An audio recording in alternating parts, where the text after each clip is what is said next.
Good evening, everyone. I'd like to welcome you to the Tuesday, October 22nd, 2024 meeting of the Middleton Select Board here at the Fuller Meadow Elementary School. I'd like to remind everyone this meeting is being recorded, both audio and visually.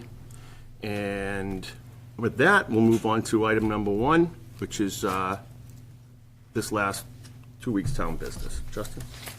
Thank you, Mr. Chair. Before you this evening, you have warrant number 2508 dated October 17th, 2024. On the payroll side of things, totaling in at $933,000 and change. A couple things I'd like to point out here.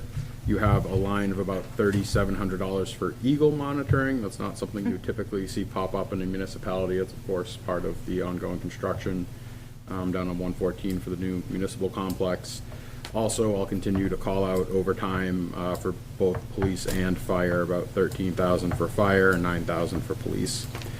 For bills payable, coming in at about $1.2 million. Under DPW, a significant expense of about $140,000 wrapping up the Peabody Street Bridge and $115,000 on the Boston Street sidewalk. I know a lot of people don't like to hear my response or feel it's a canned response when I say that we have limited time and resources, and I just want to accommodate the DPW because there's a lot of oversight that we have in town when those projects are here, even though they're done by outside contractors oftentimes. Yep. And I'm now speaking up so the crowd can hear me better. So miscellaneous expenses, a little over $1,000 for the garden club. I just want to thank them quickly for the work that they do. Everything always looks good around our buildings. For the schools and on the treasurer line, you're going to see two pretty hefty lines, about $210,000 for insurance premiums on the school side of things, and on the town about $150,000.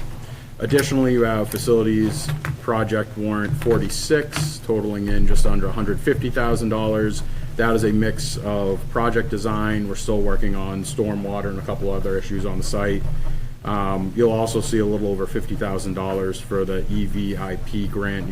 As you'll recall, we received some grant funds for that purpose. We've expended it, and the chargers are actually on town property, but they're not going to be installed for about another year. So that is everything for now on the warrant side of things. Mr. Chair, just a note of order. It's hard to hear you in the back, so if the board can all please remember to keep your voices loud tonight. Thank you. All right. Thank you, Justin. Then I'll take a motion to accept the warrant. Mr. Chairman, I move that we approve warrant 2508 and facilities project warrant number 46 as presented. Second. We have a motion and a second. Any further discussion? And vote all those in favor. Aye. Opposed? Passed unanimously. Next, we have the open session minutes from October 8th and executive session from the same date, October 8th. We all had a chance to look at those. Any discussion? Move to accept as presented as to both. Second. Motion and a second. With no further discussion, all those in favor? Aye. Opposed? And for the record, I will abstain from the executive session minutes from October 8th, 2024. Next, we'll have the town administrators' updates and reports. Justin. Thank you, Mr. Chair. Before you, we have about a dozen or so items of happenings around town. I want to make note that the tax rate certification hearing is set to take place at your upcoming November 26th meeting. We had previously spoken about a November 12th meeting. However, there was a conflict in scheduling on the board. Paul Goodwin and I met with the town of Danvers a couple weeks ago to discuss our water intermunicipal agreement. That's an ongoing conversation that we're picking up again, especially with the soon-to-be departure of Steve Bartha over there in Danvers. We hosted some members of our State House delegation and several members of Mass DOT at my office a couple weeks ago. It was a productive conversation as we look to try to find a long-term long view solution for 114 from border to border. I know there's an item tonight on the agenda to talk about 3 intersections in particular near Memorial Hall, but we want to start that conversation with MassDOT, get them going and let them know that that is not the total fix, that it's something that we have to look at on both sides of the equation. I worked with Deputy Superintendent Davies at the DPW to submit a rapid flashing beacon grant for Boston Street in response to a citizen comment from your last meeting. So we'll see on that. A huge thank you to both our fire union and our police union, both of which have acted favorably recently on some requests for my office that are beneficial both to their membership as well as to the town from a staffing perspective. A huge thank you to them for their partnership. Also, a thank you to ATA Bresnahan for all her work on that in her HR capacity. In terms of public safety, I met with our chiefs recently to talk about compiling a report of advanced statistics for your upcoming budget sessions, and we'll be updating those quarterly once we have that built out. We are meeting with relevant partners to review the town's draft comprehensive emergency management plan. Thank you to Chief Lacoste for all his work on that. It really is a critical document for the town. And once that's complete, we'll bring that back around to the select board just for a quick high-level review. The Middleton Water Division will be conducting hydrant flushing October 28th through November 8th. Flushing will be conducted from 7 a.m. to 8 p.m., so if you see any discoloration, just run your water. It should clear out. Per the Middleton Select Board, annually on October 31st, otherwise known as Halloween, from 4 to 7 p.m., there will be a parking ban on the even number side of the streets in the entire Brigadoon neighborhood to accommodate trick-or-treaters. If you have any questions about that, feel free to reach out to our office. The Patriotic Observances Committee will gather on Monday, November 11th at 11 a.m. to recognize Veterans Day. Please participate if you're available. I know I'll be there, and members of the board will be there as well. And Household Hazardous Waste Day will be held on Saturday, November 2nd at Masco, starting at 9 a.m. So if you have any old cans of paint sitting around your house, I see Brian's frantically making a note. Make sure you mark that on your calendar. And that's everything. Thank you. Justin, can I just ask for clarification on the date for classification? Yeah, so we had originally talked about the 12th. Wow. We bumped it to the 26th. I talked with Brad about it, and he was happy to take the extra time. But I can follow up with him and see if there's anything else. Thank you. With Mass DOT, the left turn signal for Boston Street from 114, any update on actually when that's going to be installed? No, I'd asked if they could commit that it be done in advance of the winter. And they said they believed they could do it, but that's not quite definitive. I wouldn't hang my hat on it. Do you know if, is the arrow going to be at the beginning or at the end of the green cycle? Oh, I do not know. I'll ask that as well. And, curiosity is, how do they decide whether to put it at the beginning or at the end? Yeah. Okay. Yeah, the one at the end seems to work pretty good coming the other way. Is that where it is? Yeah. Yeah. Yeah, it's at the end. Will there be roadway striping concurrent with that? No, that hasn't been discussed. Any signage in advance that says left turn signal ahead? I would think in advance of putting the new signal in, that we should probably put a highway sign there just to notify people That's what I to was change. asking. Yeah, for at least the first couple weeks. Okay. To get people used to it. Anything else? Okay, no. All right, so now, next we'll move on to our public comment section of the evening. And we do ask that any public comment, if you see that it's going to be discussed later in the agenda, please hold that public comment for that point in time, so that we're not, for the purpose of not being redundant. So is there anyone here for public comment? Okay, all right.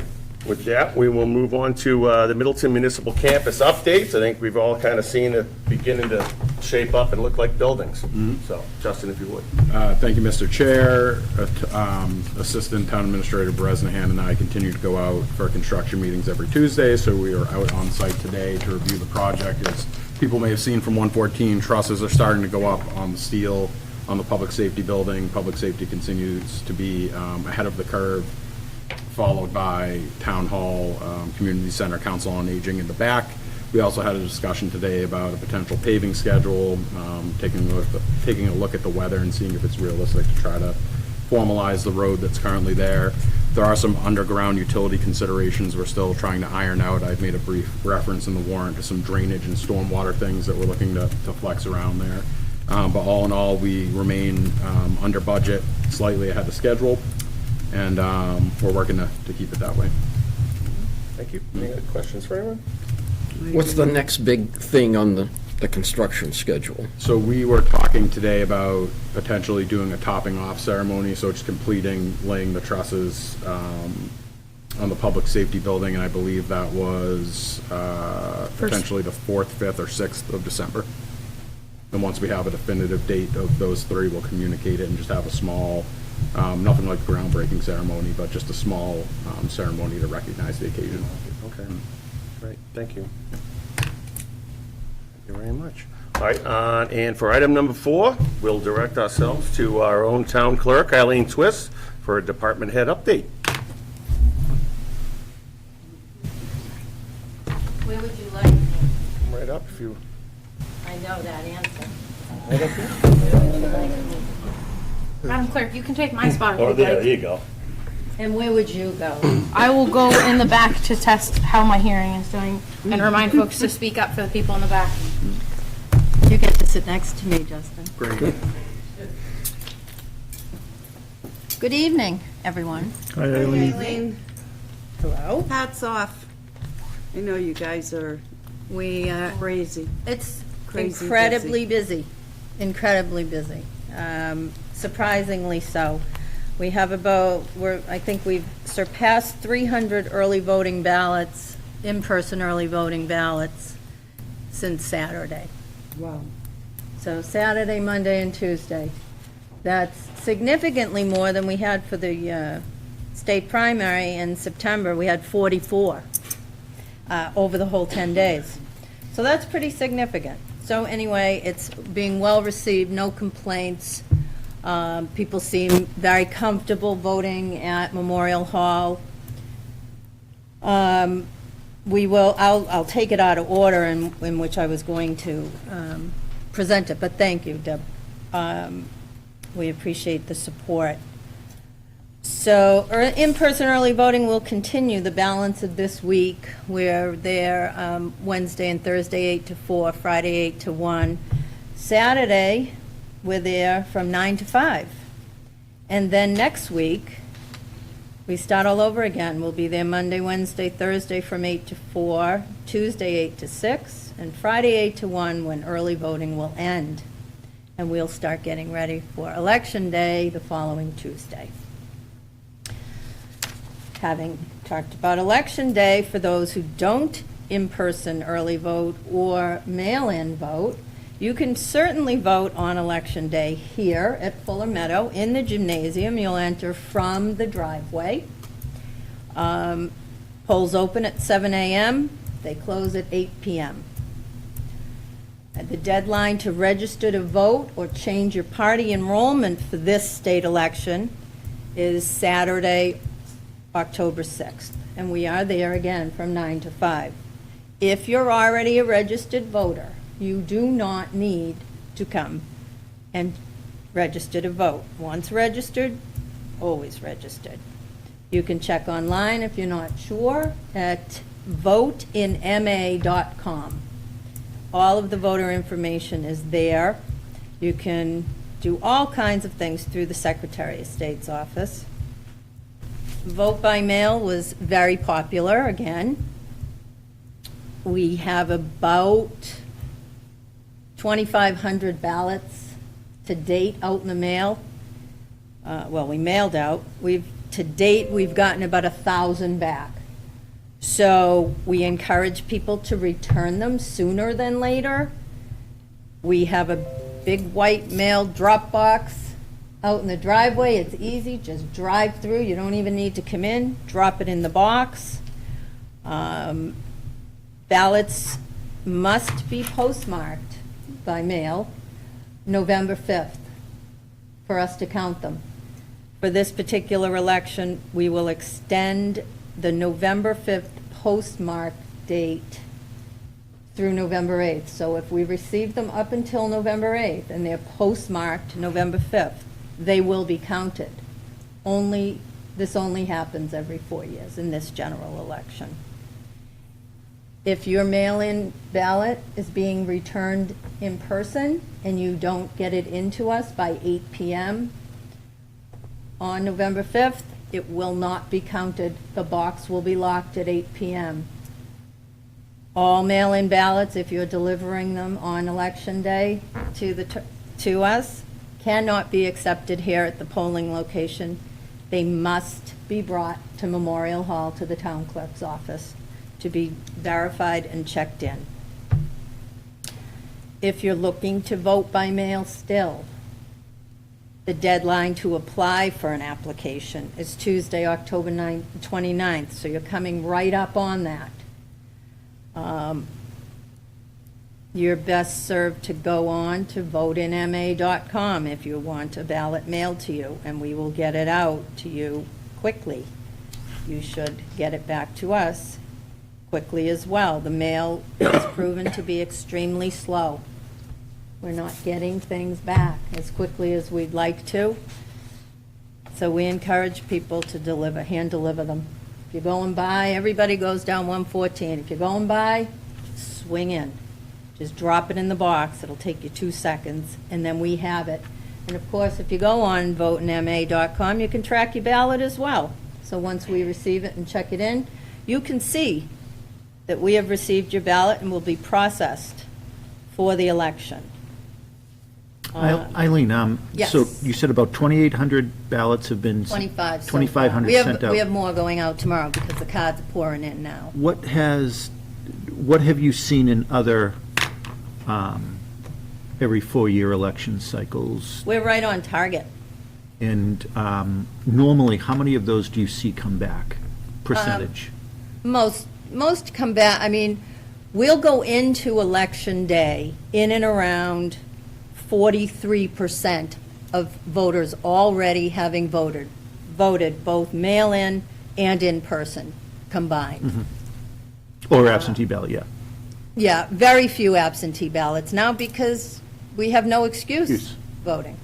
So everybody early votes. You don't need to give us an excuse. So I see us tracking that way. In 2016, we did it. 2020, we're looking just, my numbers are looking identical. Okay. We're still going to hit probably that 85% voter turnout, which Middleton usually does. And so, we'll see in and around that 40, 43 balance of in-person on Election Day, which is very manageable. It's a steady flow all day, which is nice. Now that we have 3 precincts, it's a little tight. People might have to be a little patient. I mean, I have an awful lot of voting booths. I have 16 voting booths set up at Memorial Hall. Nobody's waiting. And I plan to do that on Election Day. I have plenty of staff. I have awesome staff. A lot of my colleagues are really struggling. I have a wait list of election workers. We are really lucky in Middleton. People want to work. They're dedicated, not just this election. They work every election. So we have a lot of good staff. An update on our total registered voters, because this always is asked of me. As of today, we have 7,434 registered voters.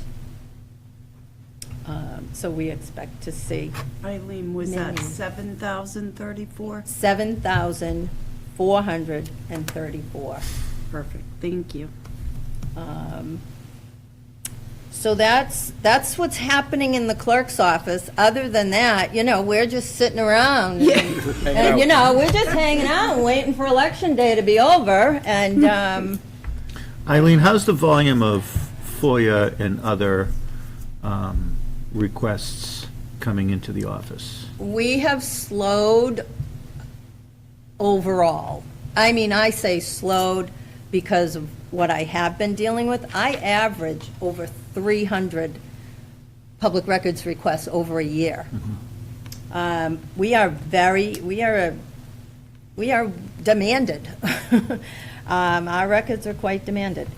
So what I'm seeing now is a lot of the campaigns and a lot of the question groups, they want, every other day they're asking for our extracts. And our extracts are just our voter information that's housed in the Central Voter Registry through the Secretary of State's office. So that's constant, just one public record request after another. But I'm pulling so many, I'm calling for those reports all the time, so I have them on hand, which is nice. They're just looking to see how many absentee and early voters we're having, and because then they request voter lists, and then they're calling these people to get out and vote. So, but outside of elections, public records, we've been getting some rather large ones. And we've sort of taken the stand that we need to issue fee estimates, and that's where we're at. Like Justin has a rather large records request that needs a fee estimate. And that deters a lot of these requests. When they have to pay before we produce the records, because it takes so many hours. Was it over 10 hours they have? or- No, we, because of this, our community size, we can charge. Okay. And so we charge, we're limited. It's, the hourly rate is limited. It's $25 an hour, your lowest paid employee that can do the work. And so we send that out. I mean, but it's, we have tremendous plans that need to be copied. That costs the town a lot of money. You think about the municipal project alone. Imagine making copies of all those plans. But some of these are just, they don't. I know there's a growing trend of vendor support companies that are out there FOIAing cities and towns everywhere to get information on their procurements and so forth. Right. We're getting a lot of environmental companies doing research, for potential purchases of properties. And what better way? You're being paid, these vendors are being paid to produce this information. They just call us and say, here, you do the work for us for free, and then we're paid to produce what we can. So we're sort of, we caught on to them, and I'm charging them for that information, and that has quieted down. Because I might get 10 environmental inquiries for a property that might be going for sale. So that's quieted down since the trend is to issue the good faith fee estimate. But other than that, like I said, we're just trying to keep our head above water, and get through this election in one piece. So if I could make a recommendation for, I know we're going to, at some point in the not-too-distant future, start talking about budgets. And as you're looking at your longer-range budget needs, and I think our moderator might like this idea, I think it's time that we look at potentially investigating the acquisition of voting fobs at town meeting. And I would greatly recommend that we take a look at what the budgetary implications of that would be and start planning for it, whether it's this cycle or the next. They're not that bad. I mean, there's so much information just from all the other clerks around us that use them. We have it. Mixed reviews. Brian, why? What do you, I what think is the issue? I think it makes for a Quick. easier process, and I also think a lot of folks would like to see an actual hand count, but they're afraid when they ask for a hand count. Whenever somebody asks for a hand count, you hear the overall groan across town meeting. And, having a roll call on a warrant article or a vote within a warrant article possibly could be expedited a lot easier with a fob. You may think differently, but, If they work. yeah, if they work. And if they don't work, it's the old way that we've been doing it The hard since part the dawn of is, time. not that we have a high voter turnout for town meeting in this town, but unfortunately, but if you exceed, then you're still hand counting. If you exceed the number of clickers, if you will, that you own. Now, a lot of towns rent them so that you can set aside, well, say, you know what, I think this is going to be a hot meeting. I'm going to rent, we'll reserve 700. I don't know if it's good or bad, so that would mean that it would be like a secret vote. Nobody, right now, when I raise my card proudly. You own it. People know how I voted. So that would turn that card vote into a secret. That's right. It can go, there's two ways to look at that. Is that good or bad? I don't know, but that's a huge change into how the town of Middleton's done things for however long there's been a Well, town of it's New Middleton. England. I mean, I wouldn't be so quick to That's how want we to do that. vote. By the That's, same token, you you could that's how we generate, vote that being the statewide. case, you Not- might get more votes. that way than you otherwise would, because people I mean, are this pros and isn't, cons. this isn't to just Middleton, this is statewide. This is, I send out everybody the Citizens Guide to Town Meeting, and they read, statewide, this is how it's done. You hold a card. People move to Middleton and they think, oh my God, they moved from the city, and they say, well, Yeah, it's totally foreign. why do Yeah. they do things like don't this? know This how is much trouble we have at crazy. this point. It's the law, that's why, and we follow the law. I mean, and everyone knows I'm a bit of a stickler for it, so. I've We're noticed that. still a bedroom. I've noticed that. I am, yes. I'm glad you noticed. So we'll see. I mean, we can talk about it if you folks really want it. There's so many vendors that reach out to me all the time. They're not terribly expensive. So, Maybe a renting and trying it, we could, maybe better than an acquisition. we could. A lot of people, Okay, a lot just of a towns thought. do. Just a thought. Any other questions? Just one more Oh, time, what good, you I'm won't glad. accept you won't accept mail-ins handed in on the 5th. So all or the- mail-ins have to be turned in on Election Day before 8 o'clock on November 5th. The box will be locked. The office will be Can't locked. do it here. But not at the voting location. They cannot bring it anytime on Election Day. You cannot bring your mail-in ballot to the polls. If you insist on coming to the polls, then you can leave your mail-in the car, and you can come in and vote. And then destroy your ballot, because as soon as you vote, it will be your mail-in that you have in the car or in your pocketbook is rejected. So, And when is the deadline to register to vote? the deadline to register to vote is this Saturday, October 26th, and we are there from 9 to 5, but you can certainly register up till midnight on the 26th on voteinma.com. I have a question, Eileen. Go ahead. We're considering possibly a special town meeting. What is the cost to the town for the entire process? Well, Jeff, you could have given me notice on that one. So we pay our staff, and I staff heavily because I like to have enough, Orderly. I like it orderly. I like 6 check-ins. I like to have backups for card counting in the event there's, so, I'd say from my perspective, it could be a couple $1,000s when it's all said and done, by the time they print the warrant and they mail it out to every household, and our time and my staff's time, and so, yeah, and then we have to do a last day to register to vote for a special town meeting, so that kicks that in. So then we have another long voting session where we're there all day with staff. So it does add up. I can pull payroll records and if you want No, a you number. knew But I answered mean, it. we're in and Cost, around. yeah.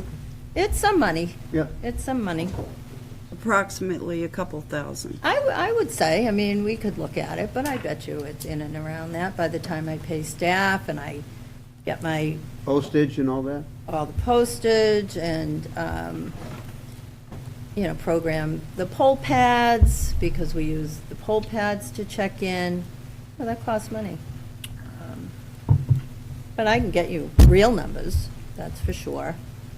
And staff, it's staff that costs money to have it run like I would want it to run. And if it's a special that is going to be controversial, I will staff even heavier so that it is kept orderly. Thanks. Thanks. You're welcome. Anything else? Nothing costs? You very much. anticipated all my questions and answered them before I could ask them. Wow, things have changed. Okay. Eileen, thank you Yes. for Thanks all again. you Thanks, do in Eileen. your Thank you office. for having me, It's Always a been pleasure. a rough year. and I cannot wait for it to be over. Who knows, maybe there's retirement in my future. So, Not thank- anytime soon, please. Yeah, we'll see. Well, I gotta get reelected. Thanks, Eileen. Thank you. Thank you. Mr. Chair, point of order.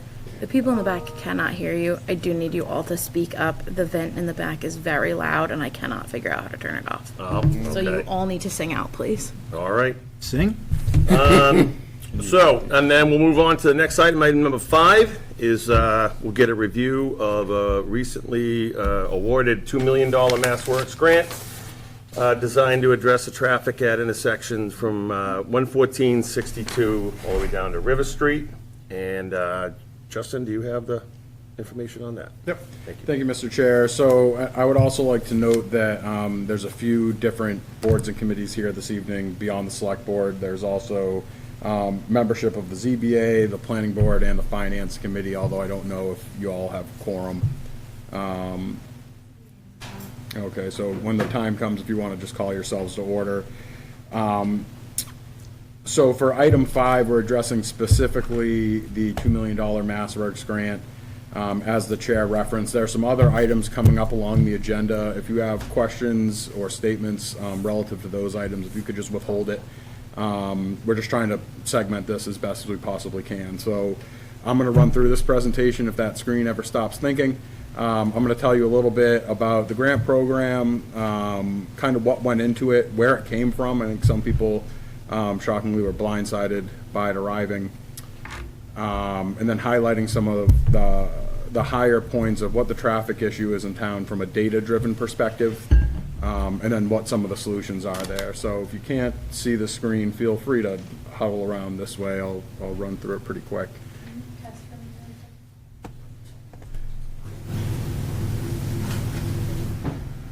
I assume left. Oh, there we go. There you go. I think it's just slow.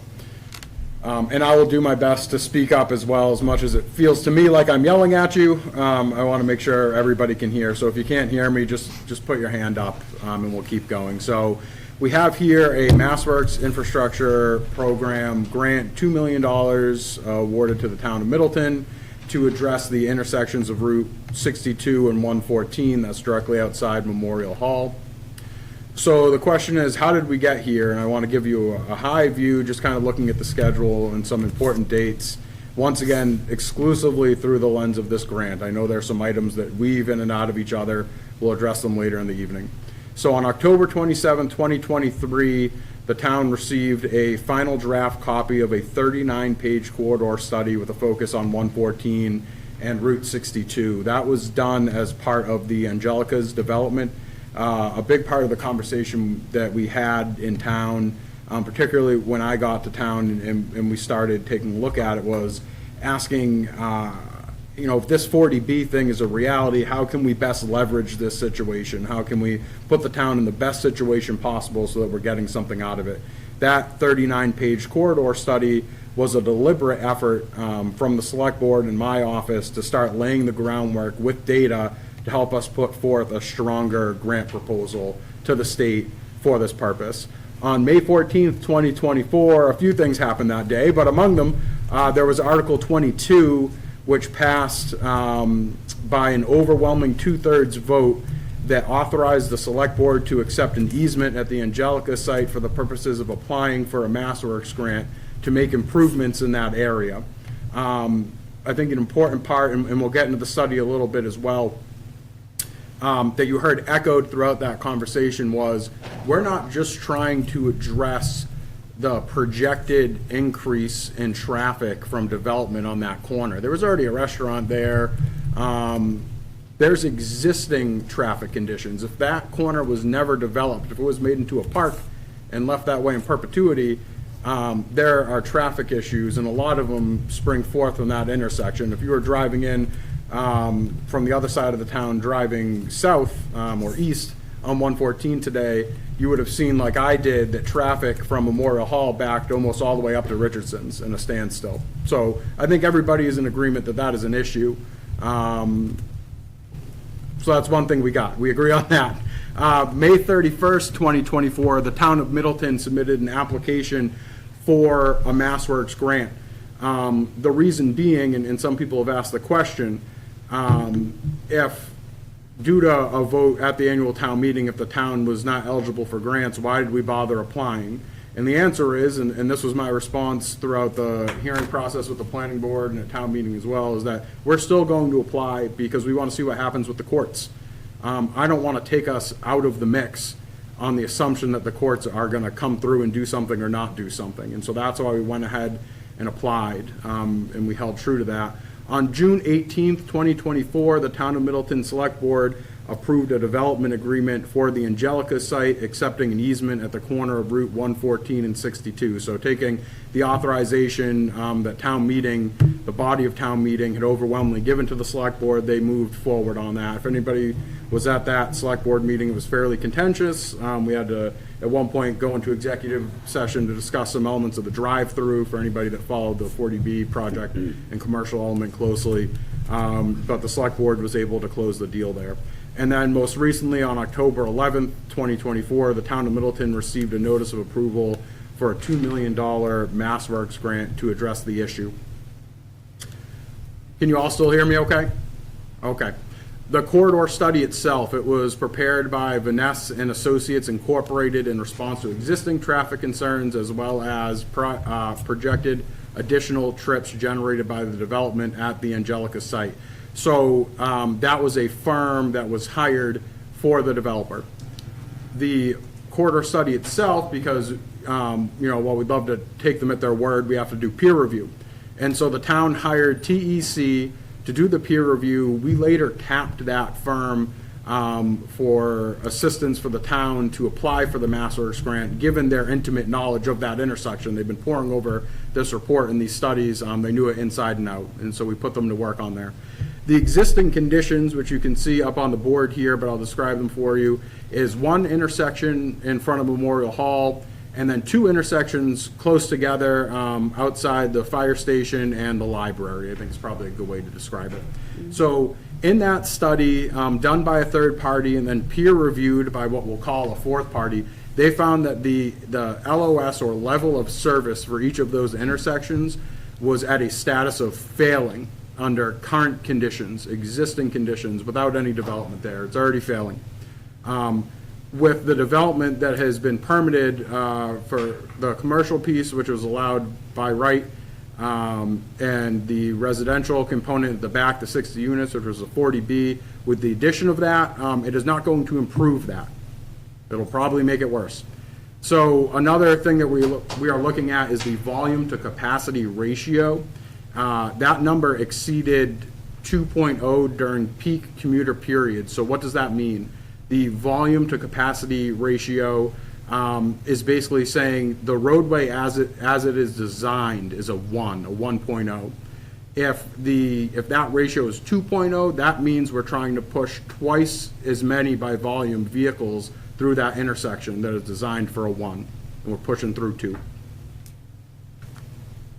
So let's talk a little bit about the solution. This is something else that came from the corridor study. So the solution is proposing 2 new exclusive turn lanes for additional capacity. So what that would look like, and we talked a little bit about it at the beginning of this meeting, is adding a left turn arrow. This isn't just adding a left turn arrow. This is using that easement to shift the road into that Angelica site on 2 sides on the corner. So on the 114 side and on the Boston Street side. What that is going to allow us to do is to add a dedicated left-hand turn. So if you're coming from the Danvers end of things, heading west or northwest, rather than having somebody that needs to go left blocking half the lanes there as they sit there, they're going to have their own lane. They're going to sit in their own lane, and then 2 lanes are going to be able to continue moving in that direction up through the square. Additionally, if you're coming down, we have a great view of it at Memorial Hall of people backed up on Boston Street trying to get towards the square. Same thing. Anybody looking to take a right-hand turn, we are going to take that easement that we secured annual town meeting, shift into that property, and add an entire new right-hand lane so that vehicles looking to turn right can just stack there and turn right rather than taking up space for people looking to go straight to Memorial Hall or take a left further into the square. We're also looking at a full traffic signal reconstruction, including new overhead lights, using the latest technologies for cabinet and vehicle detection. So what that means is we're not only doing physical improvements to the infrastructure in that intersection in front of Memorial Hall, we are upgrading the signalization for intersection 1, that intersection, 2 and 3 in front of the library and in front of the fire station, so that all of these lights talk to each other. They presently do not do that. And so the best way to describe it is we want it to work like a heart with different chambers, and it's going to pump, pump, pump, pump at a constant pace to push people through the square at a normal rate to avoid backups. We're looking at adaptive signal control technology controllers, which are going to allow for real-time fluctuations to traffic signal for green and red times, meaning it's going to be able to read the traffic, see if one area is backed up in one direction more than the other, and move them through rather than just standardized timing on the lights. We're also looking, as I referenced, but peer-to-peer communication hardware so that each intersection talks continuously. I'm going to move on here. Some of you are falling asleep. So let's talk a little bit about the opportunity. So I mentioned an easement.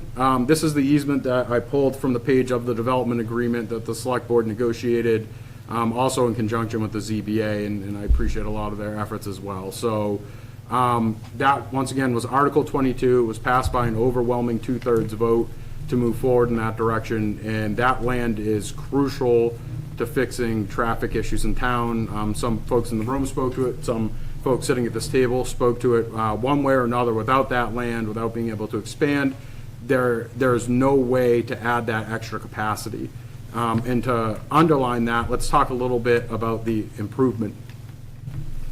So for the turning lanes alone, on, by example, on Route 114 West and evening peak traffic, it currently has a VC, which is the ratio I was talking about, of 1.85 failing. It will shift that by adding those physical lanes to an improved VC of 0.05. That's actually under capacity. So that means we'll have twice as much road capacity. That is how much it is going to improve traffic just by adding those turning lanes. The traffic signal optimization improvements across all 3 intersections, so that's what I'm talking about, they're talking with each other. That is going to reduce the VC from a 2, which is double capacity, down to a 1.35. So still slightly above, but a significant improvement. And then all 3 intersections will instantly see a better level of service. All ratings that are currently at an LOS of F will roll back at minimum to a status of D or greater during peak hours, with overall a 20% improvement minimum, with larger improvements in off-peak hours, just for this project alone. And then, as mentioned, we received the news of the grant award on Friday the 11th. Some people were perplexed as to why we kind of dropped it out there. I'm a cards-up type of person. I don't like to hold hot information. And I want to make everything available to people. I want people to have a conversation and have as many options to them as available as humanly possible. Now, I haven't been able to talk about a specific direction yet because, as referenced, there are some other implications here. There are some things woven throughout this and that are part of bigger conversations that the town's been having overall. So what I did want to talk about, and I'll cap off this topic and open up to questions real quick if anybody has any. I wanted to highlight, once again, this thing didn't fall from the sky. This wasn't, I've heard some people say it's a bribe. This is something that was hard fought for, that boards and committees met regularly and often for over a year, carefully laying the groundwork to secure grant funding for a solution for this. Now, I understand that some folks here, genuinely, I understand, in so many words, I've never seen so many people disappointed that I worked with my team to secure a grant. And because I understand that it makes the conversation a little more complicated. But I want to make sure that people fully understand what this grant is, what the traffic data is, what the issues are that we're talking about, and how we're working to resolve them. And with that, Mr. Chair, I'll go back to you with the board first, and then from there, if you want to go to whatever you'd like. If I may, I have Did you have any two questions.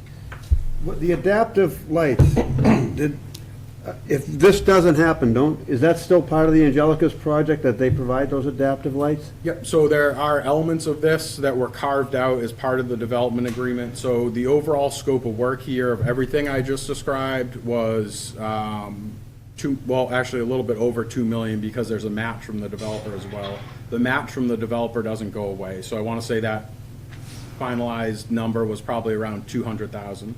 So really, the scope of work you're looking here, as proposed, is 2.2 million, with 200,000 coming from the developer that doesn't go away no matter what, and then an additional 2 million from this MassWorks grant. So the money from the developer doesn't go away, that would be for the adaptive lights, For correct? the adaptive lights, correct. All So 3 intersections or just one? all three intersections. That was something that was hard fought with Mr. Benevento and the ZBA. So I would highlight that the traffic signal optimization improvements is the piece that brings you from a 2 to a 1.35, which is good. That's an improvement.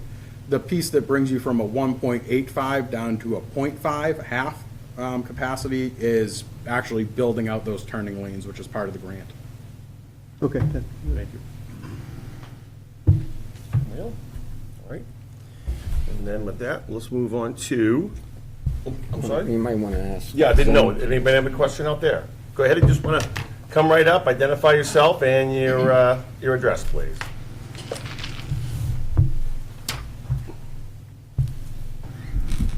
Hi, Margaret Alfonso, 86 Fuller Pond Road. So is the 2 million or 2.2 the sum total of what this would cost? Or it's going to cost more and this gets us 2 million off the price? And if we don't get this grant, can the town pay for it, and how would it pay for it? Or how could it pay for it? Sure. So, and I'll answer that in pieces, if that's okay. So, the 2.2 million is the total sum just for this scope of work here. So that the handout that you have that was circulating around is probably something that's good to follow along with, and I think it gives you a good idea. So if you're orienting yourself up right here, Memorial Hall is the green piece at the bottom, Angelica's is the blue piece at the top. And so what we're talking about in that 2.2 million is everything in here shown in red. So going right up to the mouth of Rowell Lane and how that interacts with 114, where Boston Street comes into 114, and then once again in front of the library and in front of the fire station, heading Central Street down towards the school. That is all part of that 2.2 million. The question asked is, if we don't go forward with the grant, can we cover this in some other way? And my response to that is also multifaceted. So in terms of like what can we do? I always say, like, you can put a man on the moon and plant the Middleton flag if you want to, but it's going to cost you money. And so are there resources that the town of Middleton has to cover that $2 million? I don't want to give the finance committee a heart attack. Yes, if that's a community priority, with full understanding that that $2 million is money that you could have spent on a new ladder truck for the fire department, it's money that you could have spent on capital improvements for the schools, it's money that you could have spent on a host of other items. But I also want to highlight, when we're talking about this slide here, so going from 2 to 1.35 is a nice improvement. It's good, and you would feel it. It's enough that you'd feel it when you're driving through those intersections. But once again, development continues all around us, and part of the issue that I highlight, and I highlighted this with the state as well when we were going for this grant, this traffic isn't exclusively a Middleton issue. A major component of this is the fact that a lot of communities drive through Middleton, going one direction or another depending on the time of day. And so it's not only just about development in Middleton or building in Middleton, we're at the mercy of every community around us. And so while it's $2 million in this instance, and if you waive that grant, there are future improvements down the road that you may need money for.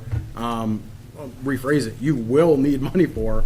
And after a while, that adds up. The other element is this scope of work here, this red area, is one piece. And I touched upon it a little bit at the beginning of the meeting, is we're getting in the habit of having regular meetings and communications with MassDOT, something that historically probably wasn't done as frequently. And the reason we're doing that is because we are trying to address 114 at both borders, the whole way through. And if you were to look at 114 and lay it out on a map, these trouble intersections are the worst intersections, but they're not the only bad intersections in town. And as part of that study, and it's available on the website, but I think what we'll do is we'll build out a page directed, committed exclusively to traffic. We'll get it up in the next week. Read through the report. It talks about the other intersections as well. And those of them that aren't failing are close to failing and are projected that they will all be failing within 5 to 7 years. And so I want to highlight, it's not just this 2 million. Could we cover it? Yes. Top to bottom, fixing 114 and maintaining it. If you look at nearby communities that did recent corridor studies, you're looking at 20 million, 30 million the whole way through. So I wouldn't be overly distracted by the 2 million. Justin, I have a quick question. Is that is that a local road there, or is any of that section part of what Mass Highway controls? State-owned. That's state, All of 114. so all that, Most of it, a vast majority of 114 is state-owned. okay. So they, Which the complexity on that is, the good point is it's state-owned, so we don't own it. The bad point is we're at the mercy of the state's bonding capacity and competition for projects all around the North Shore and Merrimack Valley. Secondly, the other competition or complexity to that is expending local dollars on a state roadway. We just can't come in, design, and do it. We have to do that at the mercy of Mass DOT. And while that may sound easy, my experience with Mass DOT for the last 30 years is that you don't touch their roads. It's their process, doesn't matter who's paying for it. And a perfect example is look at the bridge on Maple Street. That bridge has been not failing, but failed for many, many years. That's a state bridge on a state mandated roadway and owned by the state that we have been waiting. How many years have they been telling us? And that's a federal grant. to And the that's a state. grant that every year that it just gets pushed out one more year, one more year. I will, I think if we wait for the state to do something on anything on the corridor of 114, it's never going to happen, because you also have the corridor of 114 in Danvers, you have the corridor of 114 in North Andover, you have the corridor of 114 in Andover. The town of North Andover has actually just done an edge-to-edge review of 114, including where Merrimack College is, and they're working through, I think they just got a MassWorks grant to actually improve that whole intersection there as well. State roadway, but they've been talking with the state for 15, 20 years to improve that roadway, and the state hasn't moved on it. The other thing I would mention too, in regards to the 2 million, which was your question, we don't just have 2 million sitting on the side to do it. It would require, if I'm not mistaken, like any time, it would be a debt exclusion, an override of Prop 2.5. More than likely, you'd be taking on debt. And then there was an additional part to that question is what other resources are available? So if we're not paying out of pocket from the town, the best route is going for the TIP, which is the Transportation Improvement Plan. That's made up of a blend, about 80% federal dollars, 20% state dollars. The downside, though, is that it's steered through whoever your local planning commission is, and it takes 5 to 7 years to make yourself through that process. So realistically, if you were to try to get on the TIP today, if they award it on year 7, and it's infrequent that their priority is small towns, surprisingly, right? It's usually, $100 million to Boston. Well, on year 7, if you get it funded, you're going to spend about a year and a half designing it before you can even get to construction. And even then, construction, it's dependent on the weather, if you're in building season or not. So what you're looking at is a 10-year slog for a problem that you have today that is going to get proven by data worse within 5 to 7 years, every intersection failing. So even if you went the route of the TIP, it would be 3 years behind everything failed anyway. And it's an unfortunate reality, and I hate to be the one to communicate that, but that's part of the reason why we do these exercises and we get this data.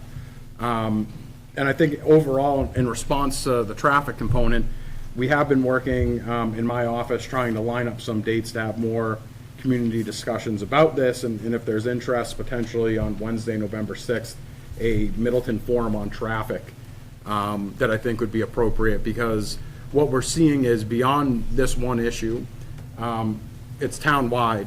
And once again, the development in Middleton is an element. The development in the communities around you that you have no control over is going to continue, and they're going to keep driving through Middleton whether we like it or not.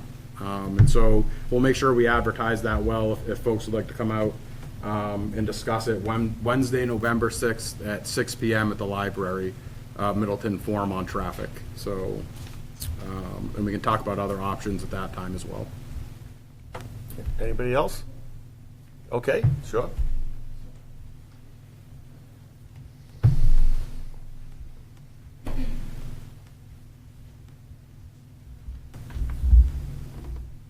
Pamela Nemeth, 29 North Main Street. This grant, we discussed in detail at the annual town meeting. Not only this, when we talked about it being a kind of a carrot. If you vote yes for the MBTA zoning law, then you might possibly get this grant. But we discussed it. We also discussed the apartments that we need to add as part of that, and the town voted no. So I don't understand why this is even here again. If I could. So on the one thing was, the grant, we were awarded the grant.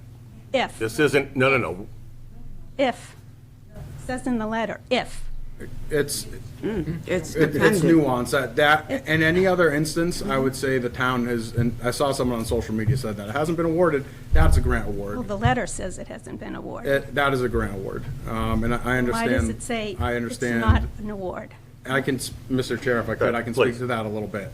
And so a couple items, and I wanted to highlight it in this presentation. We talked about a lot of things that evening, and one of them also was whether or not to accept that easement.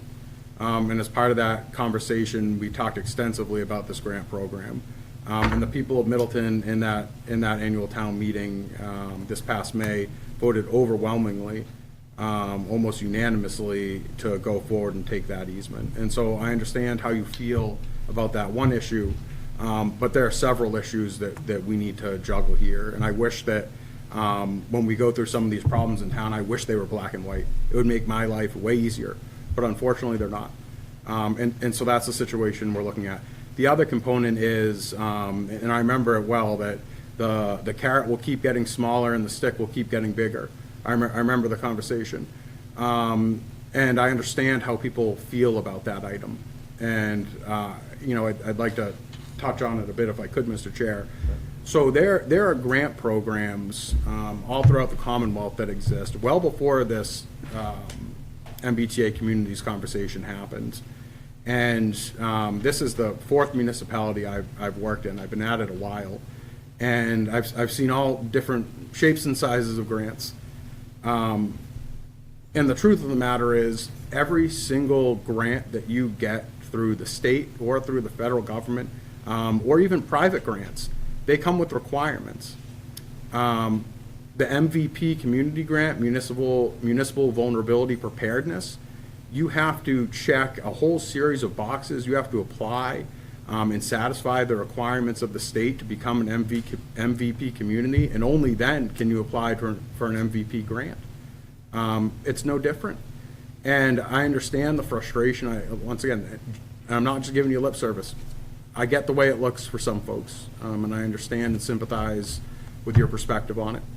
But what I'm trying to highlight here is this isn't an effort for us to subvert it or to step around the MBTA communities vote that was held in May.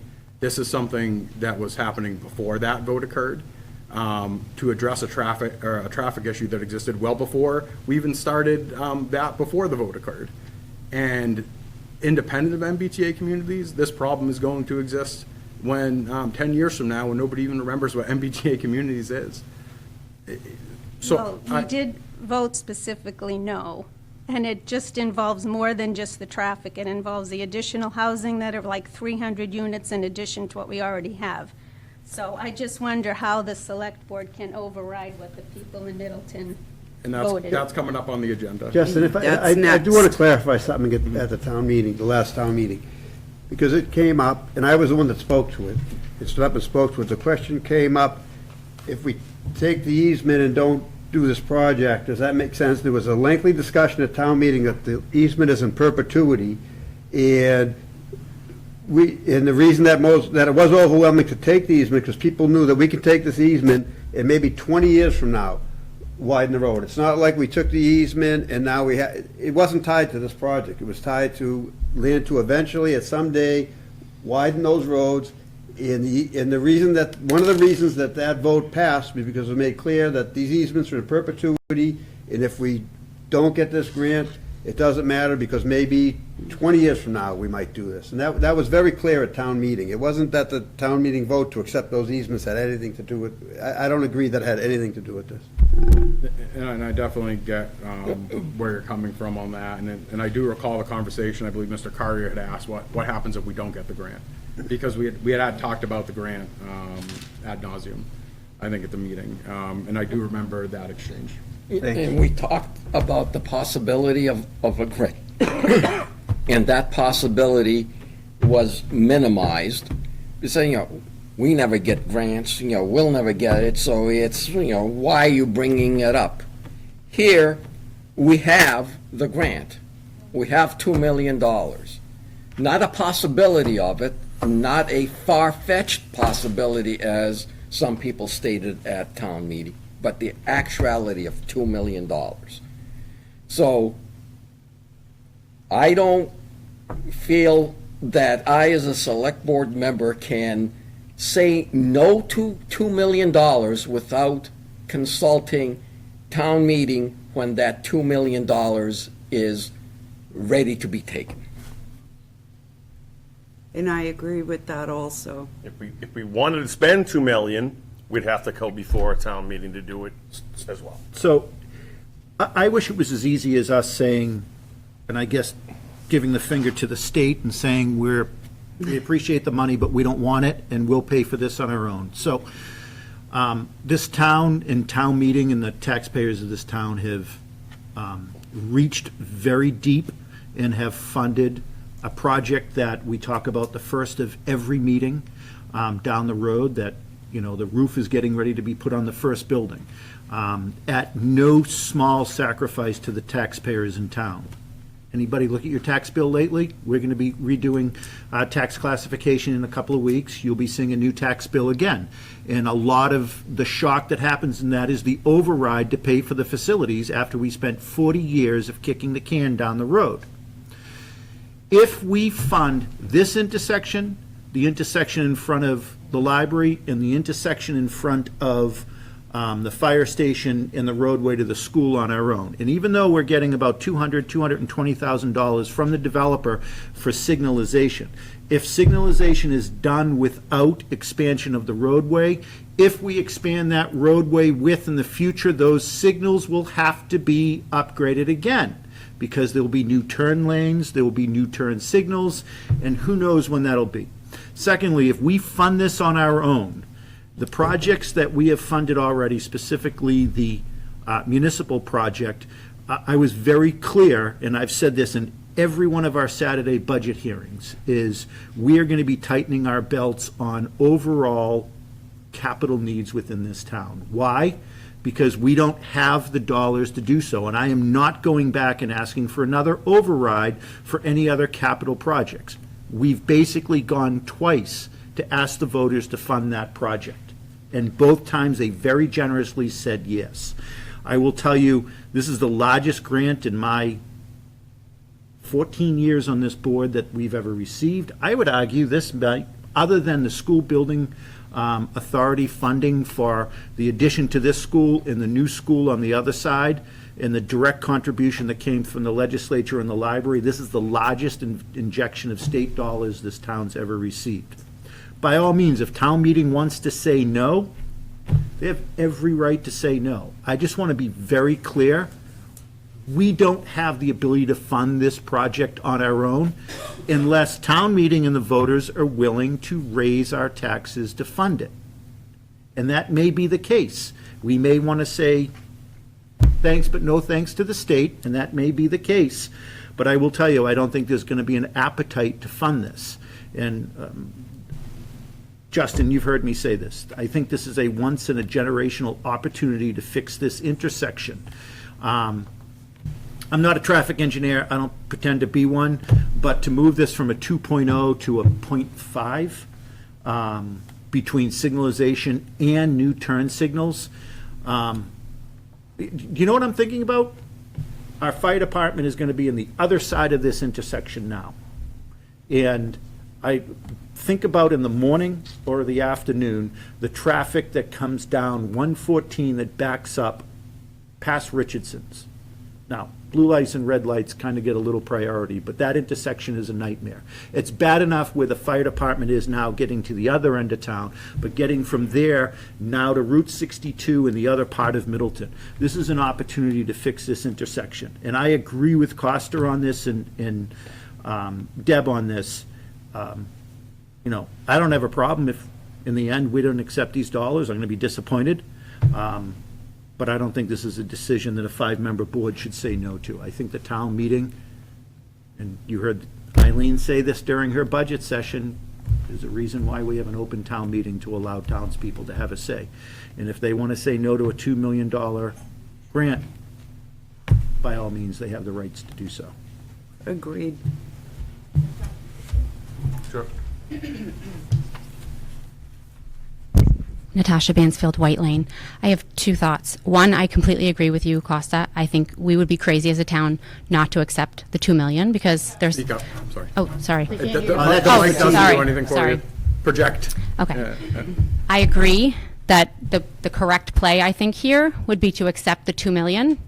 However, with that said, the people have spoken. So we accept the $2 million, and if and when Milton wins this lawsuit and the law is found to be moot, then we've still accepted the grant, and we have honored the people who have voted no. My second question is, it is not lost on me the traffic, the taxes, all of it. This is a bigger question, but something that I think needs to be discussed at this point. Why do we not have a commercial tax rate? I look at Boxford, they're slightly higher than us. It's a bedroom community. No traffic, pristine, beautiful. Polar opposite. It's Route 1. It's Route 1. It's great, the businesses are great, but the traffic is insanity. There's going to be 11 more businesses at Angelica's. I live off of 62. It will be catastrophic. So why can we not institute a commercial tax rate to help offset the cost of lost time sitting in traffic? We should be, the taxpayers should be helped, I think, with that. We're going to vote on that On the 26th. on the 26th of Yes. November, and everybody should come, and we're going to vote on that date with On the public commercial comment. tax rate? Okay, thank you. So I'd say, Natasha, on the commercial tax rate issue, it shifts it from left pocket, right pocket. We will see an absolute zero increase in our overall tax revenue. It does not raise your tax Taxes. revenue. We only receive the It same shifts amount it. under 2.5. It just depends. That's all. Who's paying more? Is it residential or businesses paying more? And anybody in this climate has realized, especially during COVID, when the costs on businesses go up, who bears the cost? The customer. The customer, which a lot of it will be us. Now, that's a great discussion for the 26th, and we may not be at that point as a town of splitting our tax rate. But we will not receive 1 penny more in tax revenue if we have a commercial tax rate. So where does the additional revenue go? It's There not. is no Ken, The additional residential It's not. will pay less, and the business, We'll pay more. Okay, you'll so pay I more, mean- and the business pay. Yeah, You'll the pay less, the buckets, yeah, business pay like- more. But the net dollar, so let's say under Proposition 2.5, we're allowed to increase our tax revenue $100. Okay. And that $100 is split between business taxes and residential taxes with a single tax rate. If we have a different tax rate for businesses than homeowners, it's still only $100 that is raised in taxes. It's just who pays more and who pays less. So if having a commercial tax rate would go from $100 to $125, great, maybe we could solve the $2 million delta, but we still have the same delta. It just doesn't matter who's, again, that's what I meant by left pocket, right pocket. Brian, I think I can explain that. Well, even as the a assessor. bit deeper. So Natasha, how that works is you're not going to raise any additional revenue. Okay. What Brian's saying is absolutely correct. It only shifts the rate, the residential rate, whatever percentage that we're allowed by law from our levy, whatever amount, whether it's 20%, 25, so on and so forth. Never over 150, never over 50 rather. That gets shifted, that portion of the rate gets shifted over to the commercial. So they pay a higher tax, and the residential pays a little bit less tax. Now, that's a possibility. But again, that's not till the 26th. You're still not going to gain any additional revenue. We can only collect what we can collect by law. That money doesn't change. And I'd say on your first point, Natasha, in terms of accepting the grant, we've been awarded the grant. This isn't some like you may get the grant. We've been awarded the grant, but there's certain conditions that have to be met. And the reason why I know we've definitely been awarded the grant, because our legislative delegation have been notified as well that the grant award has been made. So it's not just a piece of paper. Secondly, lawsuit between the Attorney General and the town of Middleton, which I think you were referring to. We're not in litigation with the state. Correct. Here's what I'll tell you, the courts actually had some hearings on this, and and I know we're going to talk about this in a moment, but there is some language in there that specifically talks about what the legislature has done. And the legislature has specifically called out the ability for these grants to be, and others to be removed from the mix. So the courts have basically, in their hearing already, have already called out that this is actually Viable. constitutionally and legally correct, because the language in the legislation that became the acts of whatever of 2020, 2021, specifically says shall and not may.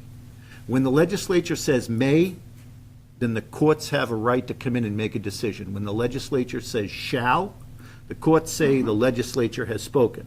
Many times when the courts rule on something, the legislature will come back and say shall.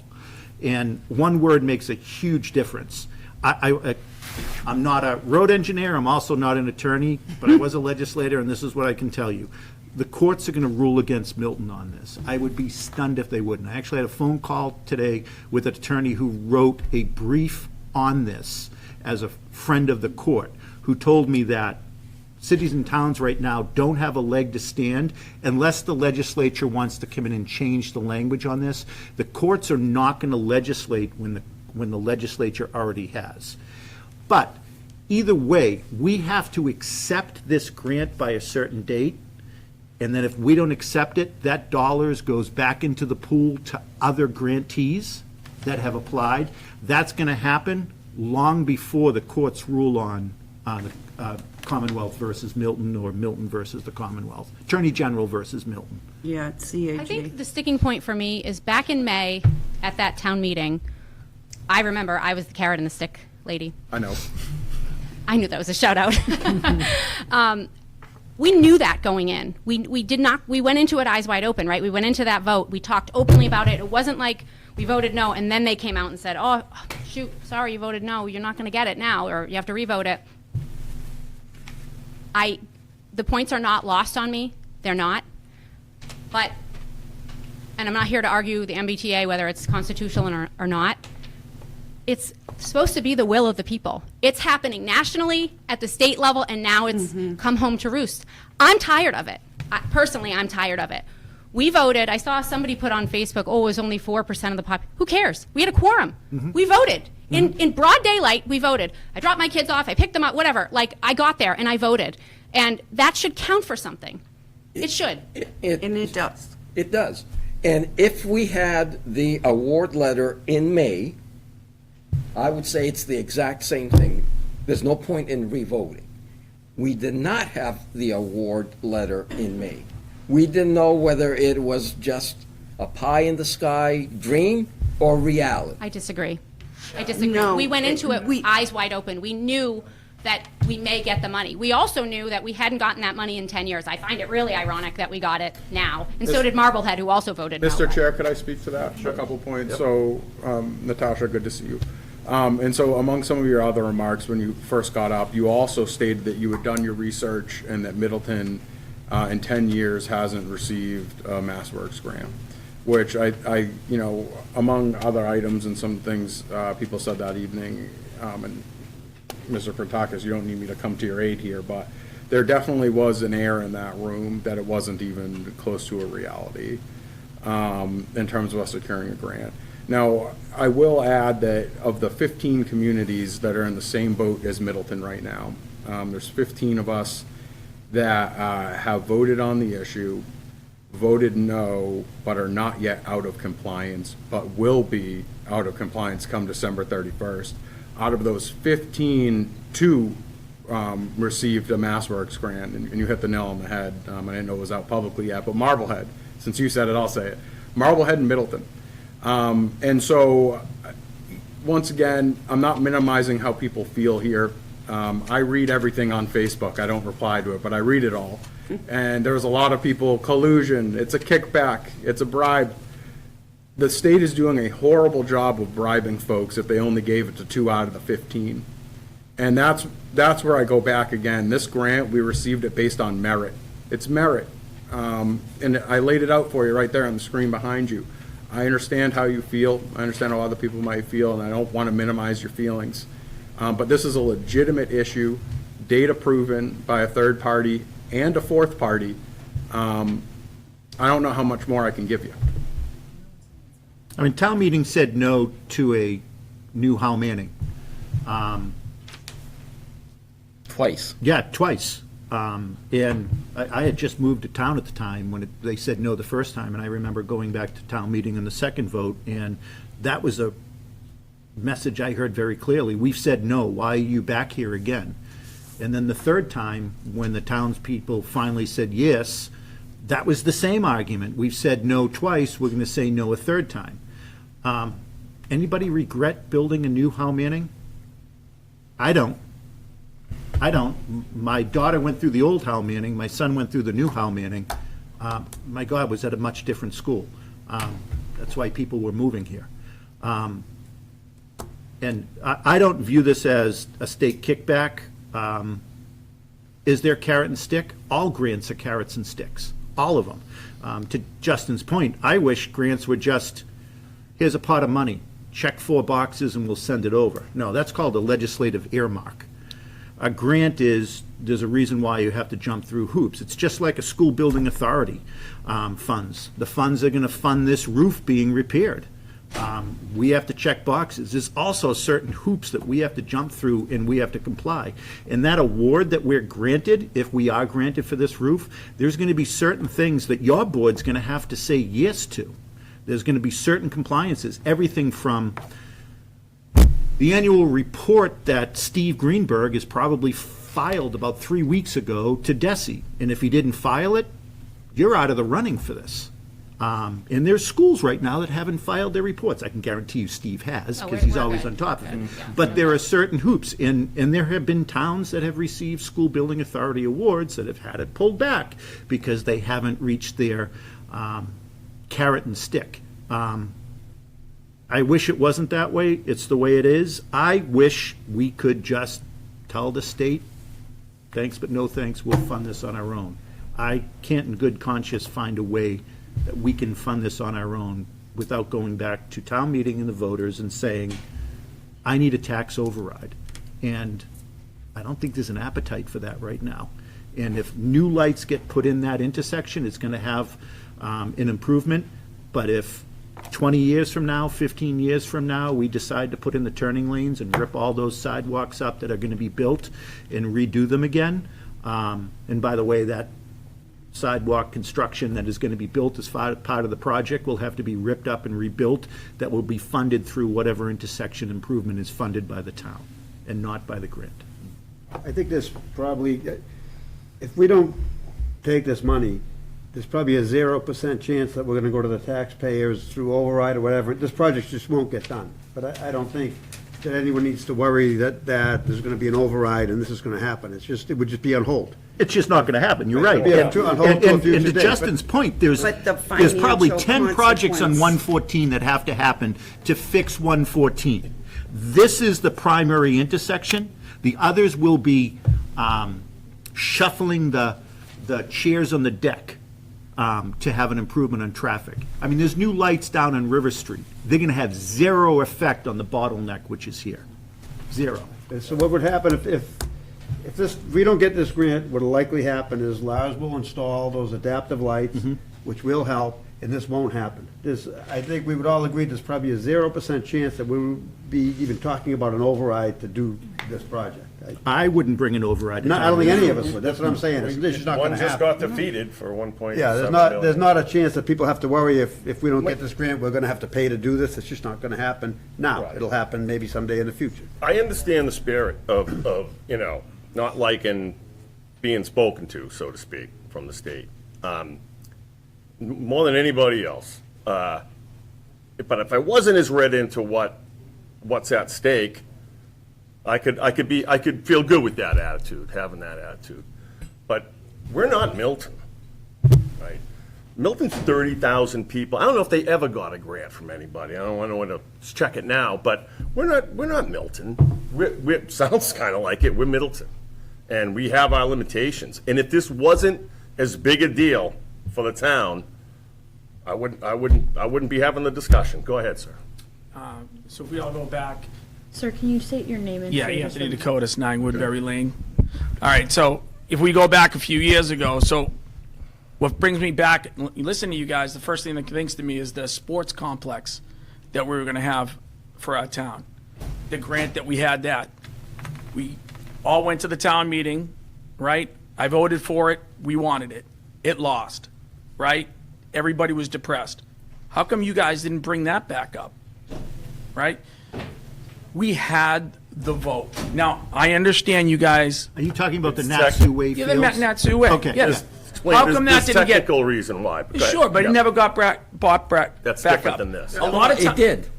It did. It went to Next town meeting twice. It did. I apologize. When you guys go for raises, those don't get brought back up twice, right?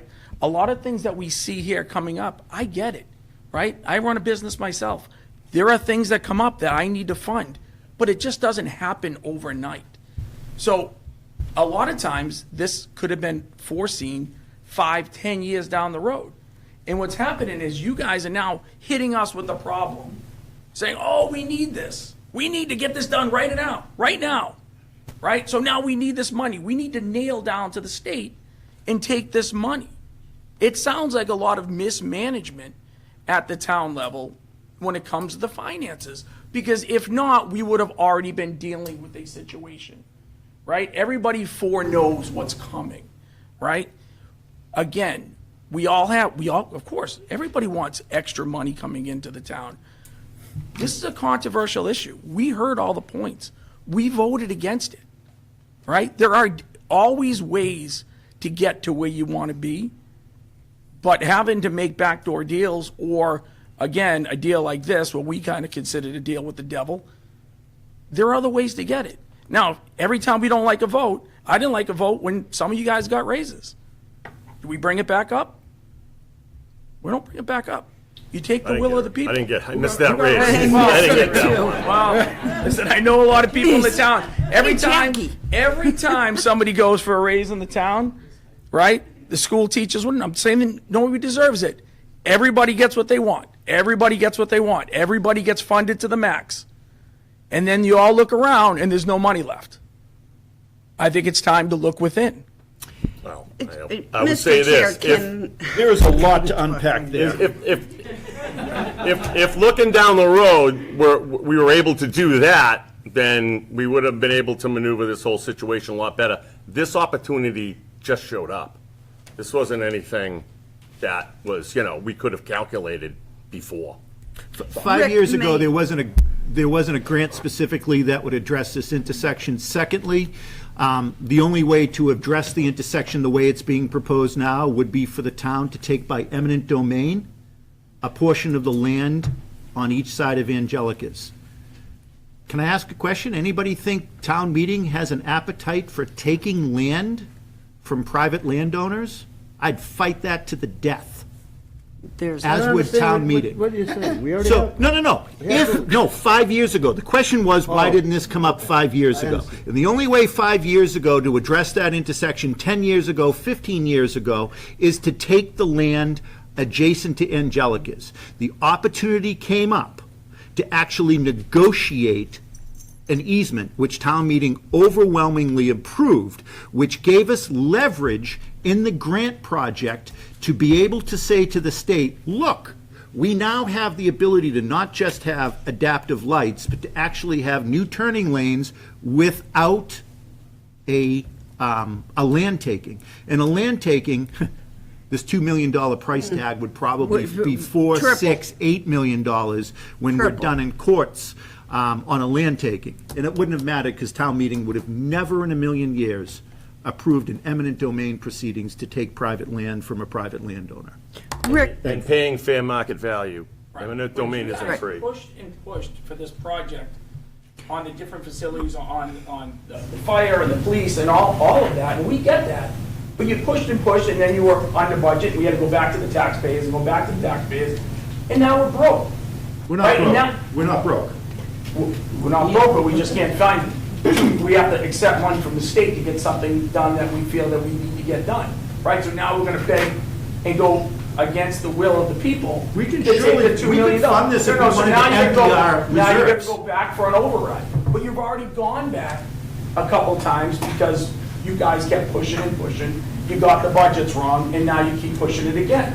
So now, our taxes have gone skyrocketed over this project on 114 for the police and the fire and the senior center, the whole bit. But now, you've gone to the well too many times. Now you're gonna have to expect us to go back to the state because we don't have the money to fund these other things. It's mismanagement. Rick, With the may I funds. please speak? So I would like to address a few of those comments on there. First of all, the tax rate for the town of Middleton is one of the lowest tax rates in 6 North Shore areas, okay? And that's probably on the low side. I don't have the documents in front of me. We carry one of the lowest tax rates. It's not mismanaged. And before we lose sight of why we're here tonight, it's not because we are trying to pull the wool over anyone's eyes. We are all frustrated too. We don't like how this all rolled out. But the timing, as with anything, is the perfect example of why we're here, giving the taxpayers a second opportunity because there were only 60 vote difference between the yay and the nay. If the taxpayers of this town go to a special town meeting and vote down this $2 million, so be it. But in May, when we voted, we did not know that we had that beautiful little piece of paper of $2 million. No, we can. Of course we did. We You can. say that now. We all knew the $2 No, million we was didn't. on, yes, Well, we did. We I- all I talked even about said it, just the and we opposite. voted again. No, we did not know, and I would not be sitting here lying and saying we did know in May. All were at the meeting. We all We knew did the not $2 know million was on the how- table. It wasn't like, oh, it's in the paper or it's in the queue. We all knew that we could get it or not get it. No, we We all knew showed up to that we vote. were foregoing grants All as a the way whole. against it. We We didn't knew have we 2 were million. writing them. The idea was we were, vote everything that comes back up. Mr. Chair, point of order. So, first and foremost, Maria has been patiently standing by. okay, go ahead. okay, that's But- okay, But finish. additionally, just as a reminder, we're currently in a kind of quasi bit of joint loop, meeting. So if you Exactly. ever want to kick it over to any of the other boards or committees if they have anything they want to say, just to be mindful. Thank you. Go ahead. Thank you. Maria Pecos Hansis, 5 Estamere Place.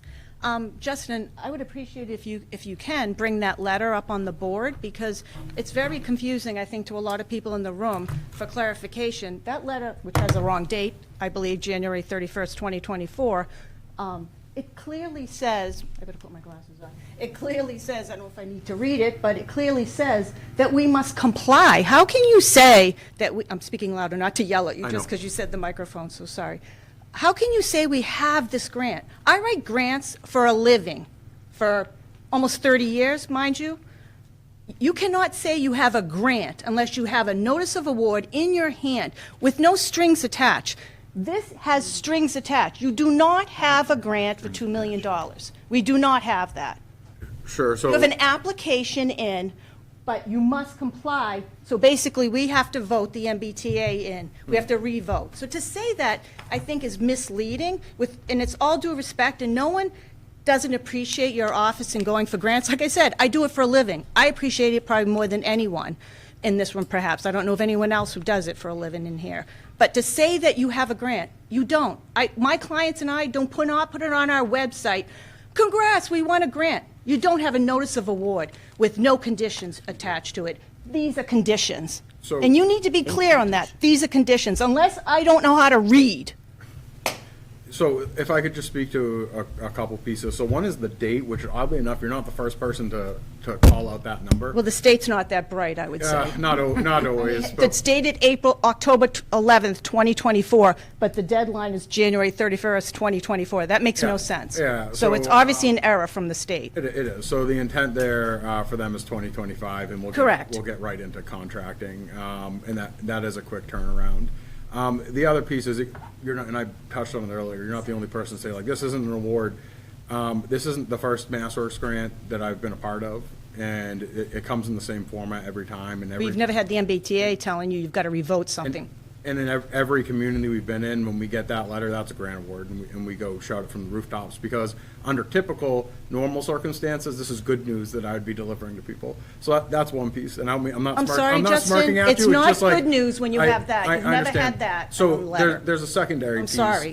And I It's touched wrong. upon it a little bit earlier as well. So there are, every grant that this town has ever received or will receive in the future, be it state, federal, private organization, comes with requirements. Sure. And so I think a good example, we had a crew out in the cemetery next to Memorial Hall yesterday and today working on the gravestones. It's a CPA project.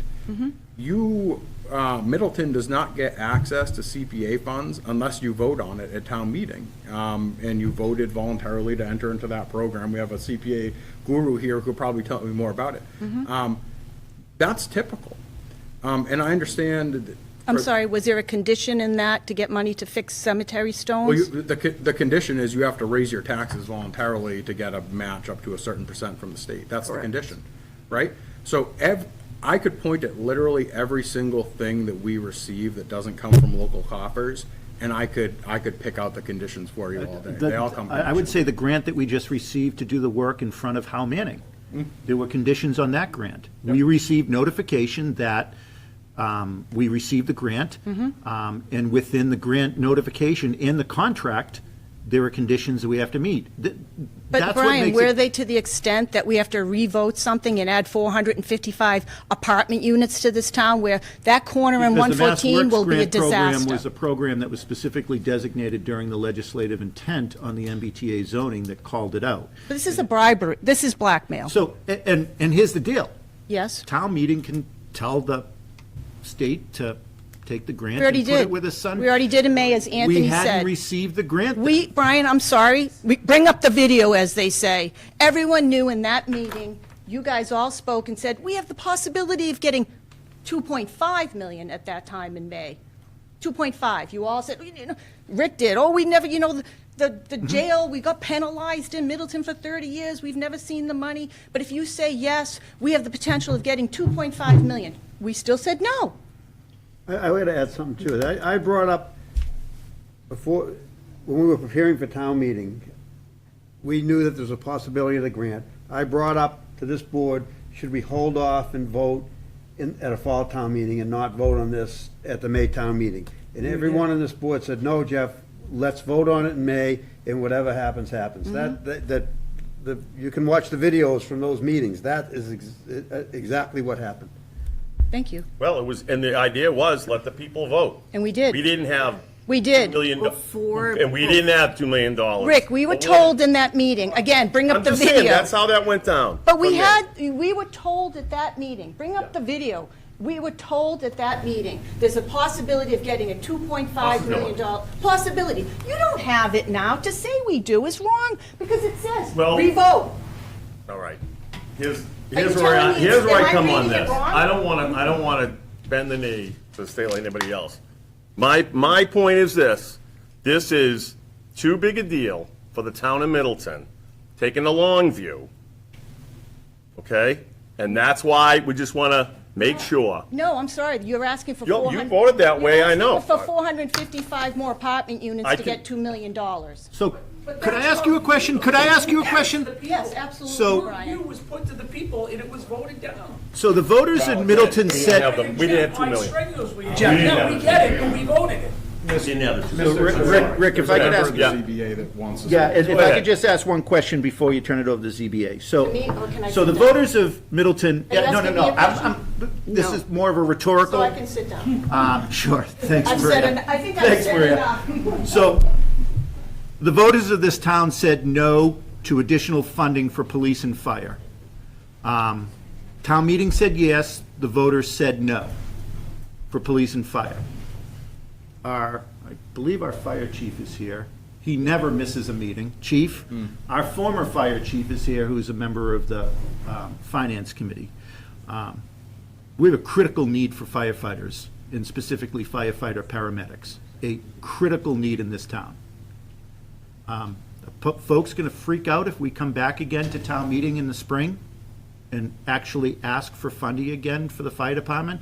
Because I'll tell you what, I'm coming back asking for funding again.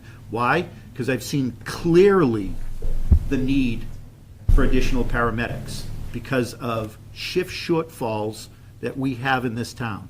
Critical shift shortfalls. If we take the position that when town meeting or town voters say no, that we can't ever bring anything back, then I think we're headed down a slippery slope. Now, if we received a grant from the state that stated that we had to do certain things to actually fund a portion of firefighter paramedics, damn right I'd bring it back and let them have a say. I wouldn't want this board saying, well, no, town meeting already said no, or the voters said no. To Rick's point, this is too big of an issue to not give town meeting a say on this. And if town meeting wants to say no in greater numbers or less numbers, that's their right. That's why it's an open town meeting. A second opportunity, Brian, Yeah. because we did not know of the guarantee of the grant. Yes, there's a condition. We totally understand. There's not one of the five of us up here that doesn't feel that same pain about being just, I don't want to use the word bully, but I just did, by the state. We are. We are being bullied by them. We are being made to do something. But you know what? Like I said a little while ago, it's a second opportunity for the taxpayers that want to attend a special town meeting to have their voice again with that award letter, knowing that, yeah, maybe it is a carrot. You're not wrong, but you know what the carrot is. You did not know what the carrot was in May. We knew what the potential, we only knew a potential. Just forget the will of the people. Hold on, come back up, no, hold on, Whatever it please. is, we'll just re-vote it again. All right. Right? To get to the point where Excuse we want to me, be. excuse me, Mr. Gomes. ZBA would Thank like you, to Mr. make- Chairman. Richard Benevento, Chairman of the Zoning Board of Appeals. We have members here tonight, so we do have a quorum. I'd like to call the meeting of the ZBA to order. Do I have a motion by Mr. Renault? Second by Ms. Carolyn? So I have members that want to speak. Hey, folks, Bill, Can I just respond to something Brian speaking on said? behalf of myself. No, we gotta move Okay. on. So, let's go ahead here for a second. Yeah, Go ahead. so we talked a little bit about the long view, right? And everyone keeps talking about $2 million. It's not just $2 million. That's one grant that we've received, right? I mean, that, you would be excluding yourself from that program in perpetuity if you're not granting in the MBTA piece. That's one grant program. At town meeting, I believe, Mr. Cressy, you jumped up and said that there's been additional grant programs that's been added. The Housing Works grant, that's another $2.5 million. They just recently added a $5 million grant program within the last week. That's in areas where the MBTA zoning would be applied. You could go after $5 million worth of grant funding. They've also talked about removing DESI funding from communities so that would start affecting our kids. So this is like, we keep talking about one piece. There's a lot of other components to this that we're not covering here at all. And we're just focusing on one small grant. It's great that we got a grant, folks. I mean, we all want a grant so we don't have to pay it out of our taxes, right? I mean, those are easy things to understand. So, I mean, I think we got to understand the long view here. Cost to our kids, that's a big issue. Why would we be losing money? I don't think MBTA zoning is a good idea for the town. I don't. But I also don't think it's good to just say, we don't need this money ever, and then I'm going to front the bill for it. I think that makes no sense at all. And that's only one piece. So Transportation Improvement Program, that's something else that Justin had talked about, right? So that's how the feds and the state fund larger transportation projects, right? So what they've made a determination of is that the 20% that the state matches for those programs, that the communities will be responsible for coming up with that. So currently, right now, most of you folks know I work for the town of Wakefield. I'm the town engineer there. I have about $40 million worth of TIP projects that are going on right now. So I would have to come up right now if they don't pass it, and we're in the same boat that Middleton is, and I'm saying the same thing to those folks when I go to that town meeting, right? That's $8 million out of your pocket just to keep projects that I already have on the docket at the state level. So we're really looking at excluding us from a lot of state funding, and I think that's the piece. So if we get into I think the way to minimize the impact to the community, that's where we want to be focusing. But taking away all of that funding because we think there's a carrot or a bait and switch, none of that happened. We all told everybody that we were going after the grant. We all told you we were going after the grant. The grant happened. That's great news. That should be a positive thing. I mean, I've personally been awarded 3 MassWorks grants. None of them had that carrot in there that said that you have to pass your MBTA zoning. That just started within this last round of awards. So I have other awards that's not a requirement, but going forward, that's going to be a requirement. That's just what it is. So think long-term, folks, not just short-term. Do I think it's a great thing for the town, MBTA zoning? Absolutely not. I don't think it's good here. I don't think it's good in most of the communities. I mean, it really impacts our character. All of those pieces that came up at town meeting, 1,000% accurate. But when I spoke then, I'm saying the same thing now. It's not just a couple of $1 million. It's tens and hundreds of millions of dollars over the course of the long play, 20 years, 30 years. How much money are we going to lose here that now all of us have to front because we don't like that this happened? Well, yeah, no one likes it. So make a decision, I think, that honestly allows us to kind of rethink this under the guise of all of these other programs now that they're adding in and giving opportunities to communities to get more additional funds to kind of, I would say, have less of a burden on the community that passes it. So thank you, folks, for the time. Thank you. Thank you, Bill. Any other members? Carolyn, any?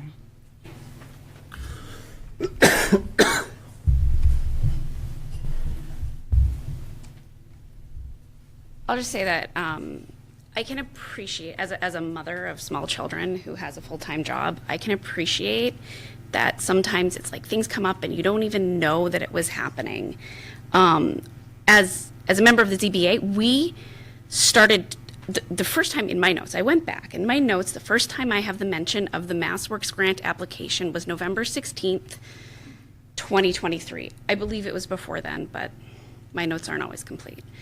And so this didn't come out of nowhere. This has been part of the entire negotiation with the developer for Angelica's, and it's not like it came out of nowhere. I appreciate that people are sometimes not aware of what's going on.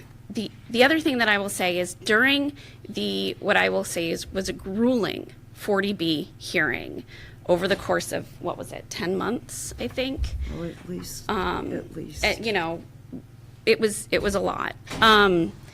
The number of times people came to us and said that their biggest concern was traffic. You know, Natasha, you came and said, like, I don't even go through Boston Street. I think we all avoid Boston Street and 114 in the mornings. It is a massive problem. And while we couldn't change what was happening with the 40B, we hear it, everybody hears that. The other thing that I've heard over and over again, and it is a big concern, is that people are getting taxed out of this town, right?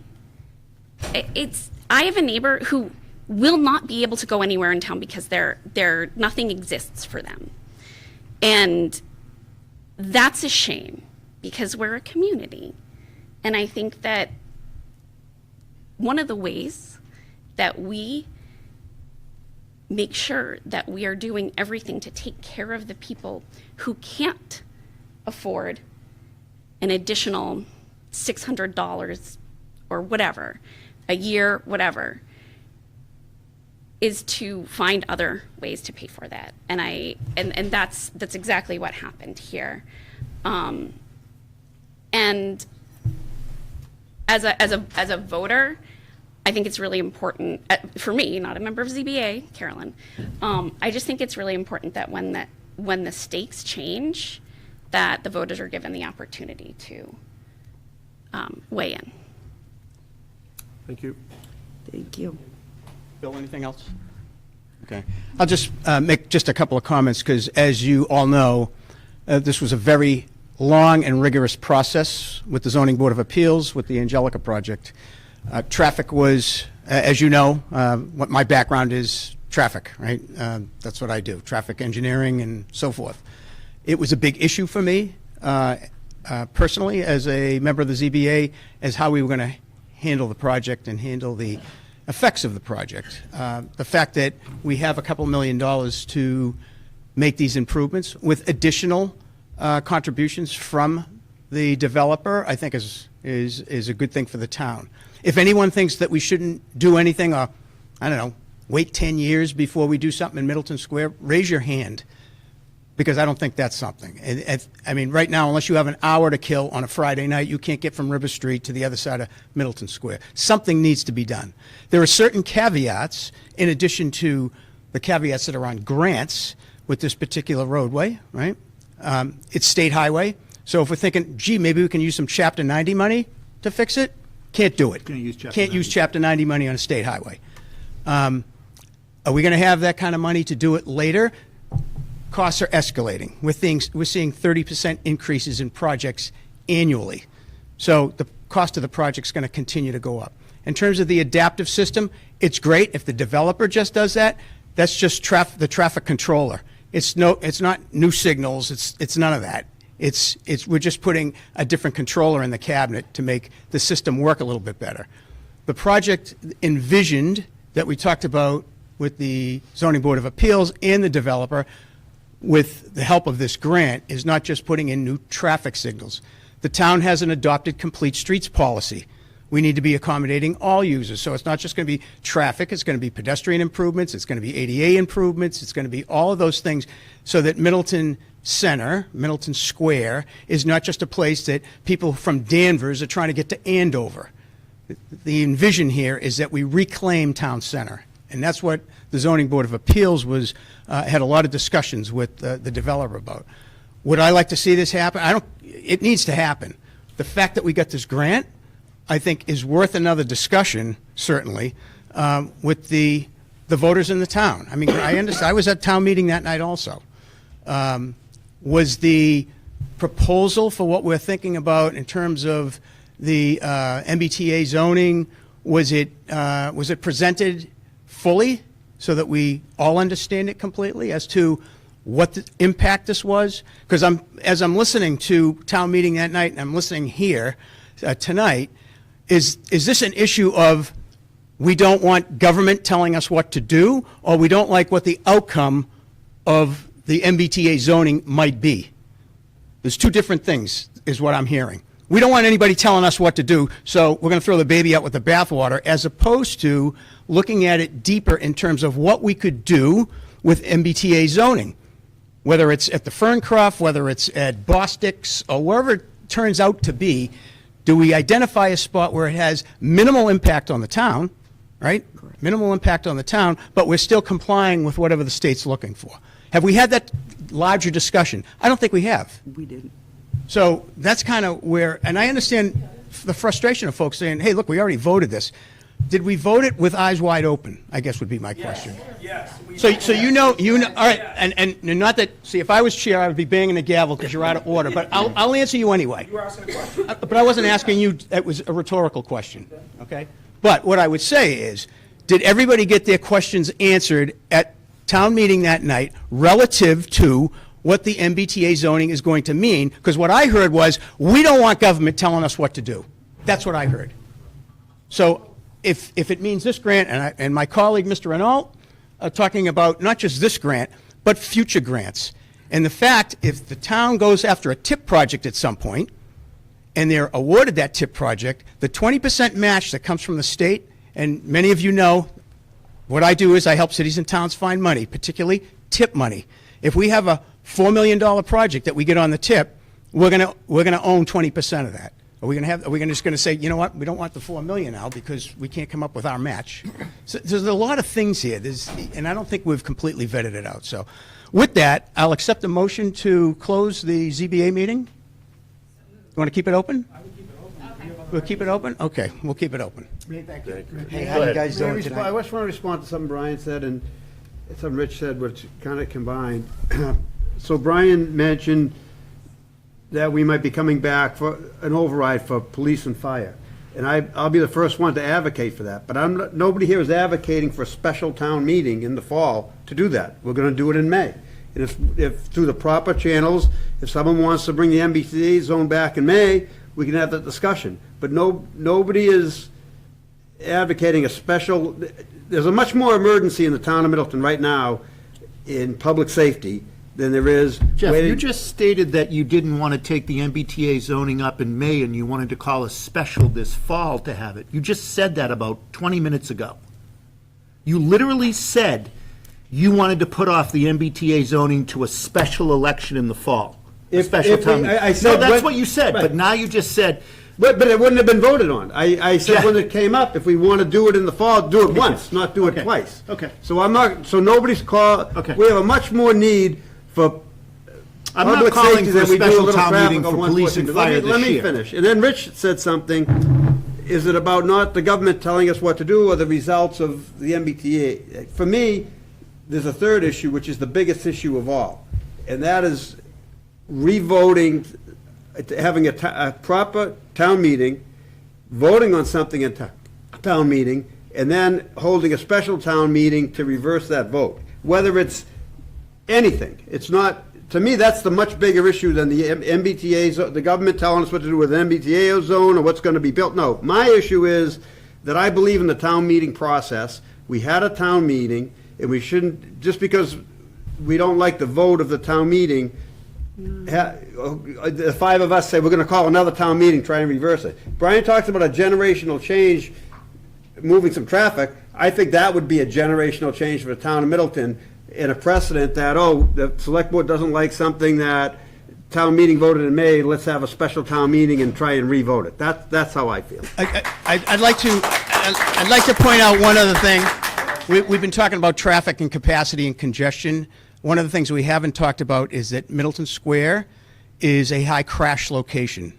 So my issue with the ZBA was issues of safety first, capacity second. It's on the state's list as a high crash location. So if we're talking about safety, this is to improve safety as well. So. You're the traffic engineer, I'm not, but I could almost make the argument that there could be more crashes with 6 lanes than 4. I don't know. Well, I get that at meetings all the time. Most people who have a driver's license are traffic engineers. How you doing? good. Thank you for everything. Really, I appreciate you. My name is Javier Montanez. I live at 160 Forest.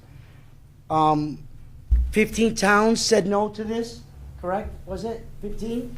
Only 2, we knew Marblehead. Why did we get it? This letter? Correct, why? Shall we start at the beginning? I'm just kidding. No. But I'm telling you the reason. All right, so let me rephrase the question. Yeah. Do we have to apply for them to send us the letter of, yes, we got it? Yep, so we applied on May 31st, 2024. When was our meeting? May 11th, May 14th? So why did we apply for this money after we said no? Sure, That question's so- directly to you. And you may have walked in late, and so No, I- I've been here all Okay, morning. so I made reference to it, but I'll come back around to it for you. So, we, at the time of the town meeting, had discussed we're building a house on shifting sands here. There are some elements that are in flux. And some of the things that we identified, and it was identified at town meeting as well, there's tons of people saying, well, let's wait and see what happens with Middleton. And so that was part of the conversation. What are some elements that are currently in the courts? And the SJC just heard that case on the 7th. We didn't. So that's the decision that made you put it in for after we voted no? This board did. But there's more.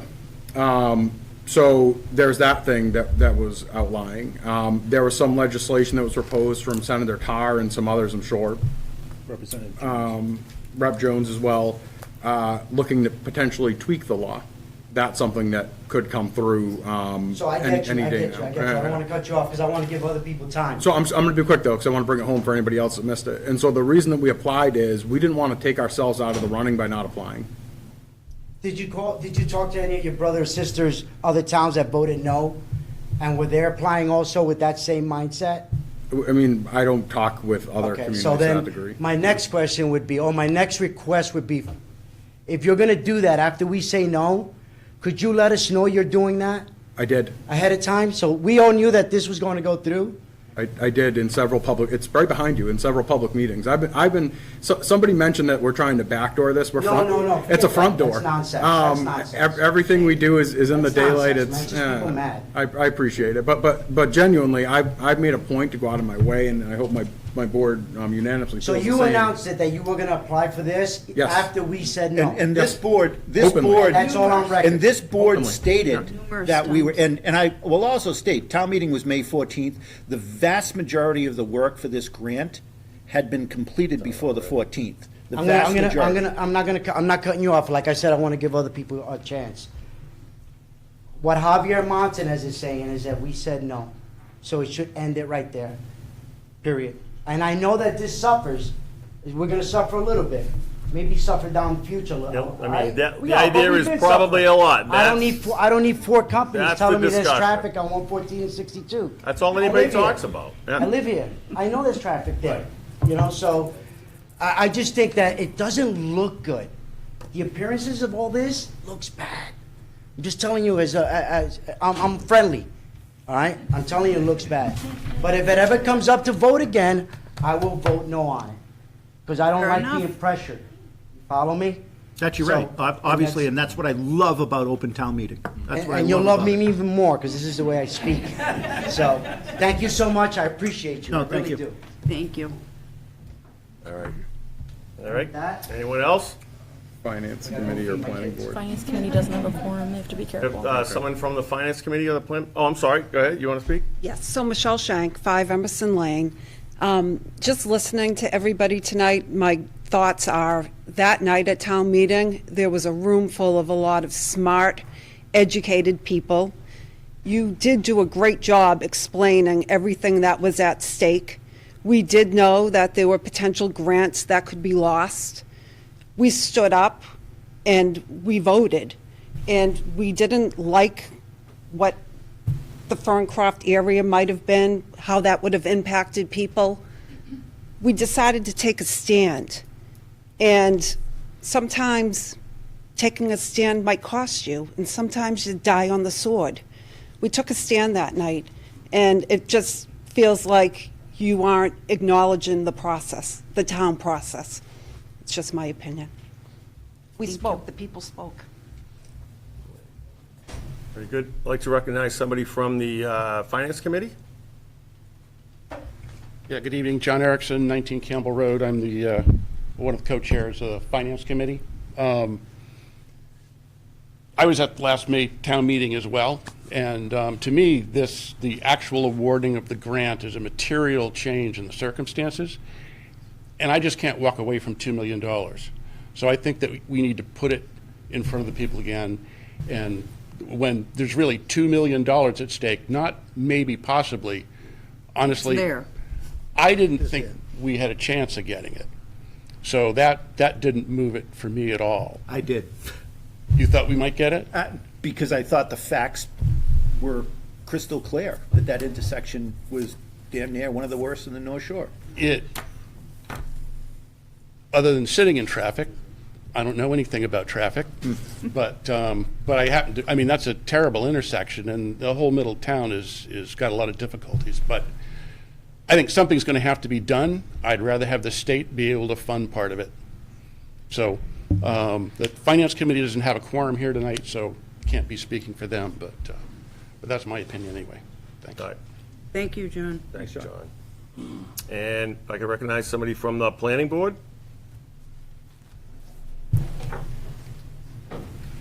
Good evening, everybody. Anthony DiGregorio, 5 4th Ave, Chairman of the Planning Board. We do have a quorum here tonight, so I'd like to recognize Jason Bernhardt and also Dave LaBelle. Do we have a motion to open the planning board? Do we have a second? Thank you. First, I want to recognize two people that aren't here tonight that did a lot of groundwork leading up to the MBTA zoning, both the former chairman, Brian Carroll, former town planner, Katrina O'Leary. They put a lot of effort into the groundwork to try and educate, do community outreach with the MBTA plans, along with our contractor who came in to help us identify different options for complying with MBTA zoning. I think the plan was a good one. I think it limited the amount of potential development that we would see despite the zoning. And I think, contrary to what a lot of people have said tonight, I think a lot of the people that voted no, the 161 people, knew the potential for what was coming down the pipeline. I think the cleanest way for this to get back on would be for the planning board to put it back forth in a special town meeting in December. My position personally differs from my position as a planning board chair. We spent a lot of time and effort on this. We got 101 yes votes. We were in the minority. In order to defeat it, we would need more than 166 votes, because I can guarantee you more than 166 no's will show up. I think a citizen's petition requires 150 names. Is that correct? It requires either 200 to force a special, or 100 if a special has been called. Okay. I will discuss it with my board, and a potential vote may be taken to have the planning board bring this to a special town meeting. But I would encourage that if there is someone who feels strongly about it, that they go do the legwork, because it's going to take more than just the planning board to comply with MBTA zoning. For what it's worth, I said it at the beginning, I disagree with what the state's doing with the MBTA zoning law, the legislation. Nobody likes the legislation. As of last week, I believe there were still 101 communities out of the 177 that were not in compliance. I'm sure that number is going to go down over the next couple of months, but we're not standing alone here. So I would encourage, if someone does want to do a citizen's petition, I will bring it to the board for consideration and a recommendation. I will also bring it to the board for their discussion on whether they wish to see a special town meeting in December. Again, our board may not be in favor of it. We may vote that we do not want to see it come back in front of a special town meeting, which is why I'm encouraging anyone who does feel strongly that it should go for a revote to move forward with that. And Mr. Chair, for clarification, you have a public hearing coming up on November 13th. Correct.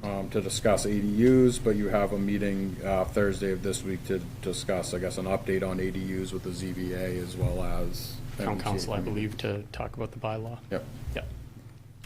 Be there for that. I'll be there. Perfect. Thank you. Thank you. Thanks, Thank you, Anthony.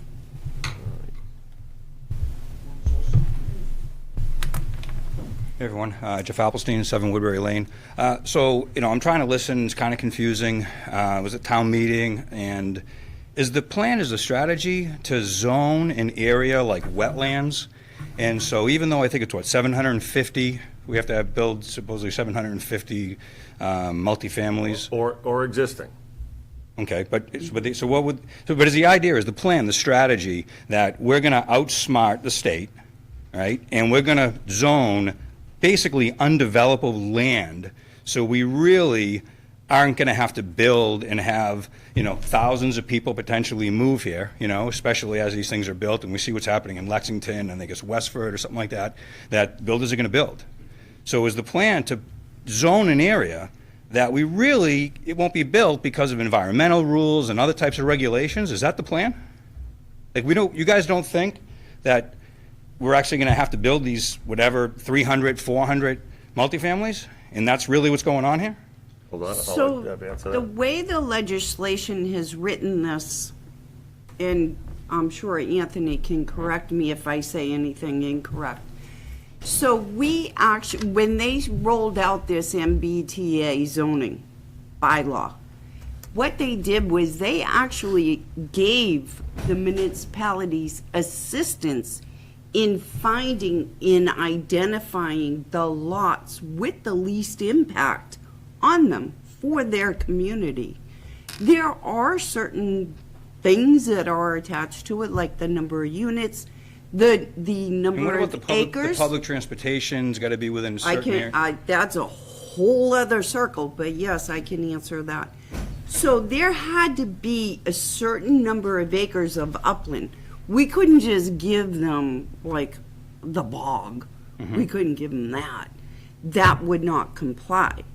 So that being said, the two lots that have been identified are the least impacted for this community. Unless the state It's not a changes matter- future zone, unless the state changes future rules, Right, and regulations, and allows, hey, this now, because we're in such a housing crisis, it trumps the environmental rules and laws, so now we're going to allow you to make changes, and you can now build further and more than what you could now, 3-4 years from now. You'd have to bypass EPA rules too, but I get what you're saying. Right. But you guys, this is a And- slippery and slope. let's- We're doing this to take grant money Absolutely. now and in the future, and we are basically selling out for that money for a big future cost to the fabric of the town, to the financials of the town, maybe more schooling, building on extensions on school, and going right back where we were, because you're going to get an influx of thousands of people over the next 10 Potentially. years. You're correct, So we could end up potentially. spending more money than we could be getting in grants. So Because of future, public safety and more, we got to widen roads more. Like, it's a very slippery slope, and we just voted it down. Give us a breather. So let's remember MBTA. We are considered to be an adjacent community. We are not a direct MBTA community. Salem, Beverly, Ipswich, Reading, they have the system in place already. We're adjacent because of a bus. A bus. Because of a bus? Well, no, we're Because adjacent we're because, we're adjacent to adjacent because Danvers. back in the forward funding of the MBTA in 1996, they delineated what was an MBTA community. And they re-upped it, and they looked at the catchment area, including where folks that were actually driving in their car and parking at a station and getting on a train. That's why Middleton, Topsfield, Linfield, zero MBTA service other than the ride, which is the vans you see for individuals with disabilities. Other than that, we're considered an MBTA community, just like Adjacent. Malden is considered an MBTA community, and they have a commuter rail, bus station, and rapid trans, subway. That was all part of the 1996 forward funding of the MBTA that came out of the legislature. All right, well, getting off track, But we- because from a but we timing pay standpoint, we'll a be here all fee. night. We have to pay a fee to the state every year for the right to be forced as an MBTA community. People may not realize that. We pay that on our tax bill every year to the state that we give to the I think state. the concern that I have, and someone brought it up, that we just want to say no to the state and throw the baby out with the bathwater. I don't think it's that. I mean, that's part of an issue because you never want to be demanded and told how your community needs to grow and thrive and develop. And like literally, Middleton has a fabric. You know what I mean? Like it's definitely family oriented. We're a town. We're not a city. You know, and the real issue is where are we going to be 10 years from now? Sure, we'll get some more grant money, extortion money, basically. It's like if you don't pass this, you won't get this money. If you do pass it, yeah, we'll give you some, but who knows when the next time they're going to say, hey, we now also want you guys all to pass this because we thought that was going to, you know, cure the housing shortage, but it really didn't. So now we got to double it. You know what I mean? Like, where does it end? Where do you get to the point where you're like, we all got to put together with these other towns that have refused to do this and be like, we're with you, and we are all going to say no to the state, and together we have to do it now. If you don't make a stand now and it's just dribs and drabs, they'll keep suing everybody. Mr. Chair, could I just correct a point? Sure. And thank you for speaking. So it was backing it up 3 minutes or so that thousands and thousands of people are going to move in here, and that's just not the case. I want to be clear about that. How do you know? So, I'm going to tell you why. Okay. So part of the reason that the Ferncroft area was chosen, and it was touched upon briefly, is that you have a requirement for 750 units within a certain area. And yes, you can't drop it on a bog or a wetland or somewhere. It has to be somewhere you can actually develop. But you can put it somewhere that is already developed. You can do that. And so the reason they chose the Ferncroft is because out of that 750 units, and I don't have the exact numbers in front of me, so I apologize, roughly 400 plus units already exist there. Okay. And so realistically, the threshold you have to hit is minimal. There's another... Meaning 300? To get to that full 750, potentially, right? That doesn't necessarily mean they're going to be built.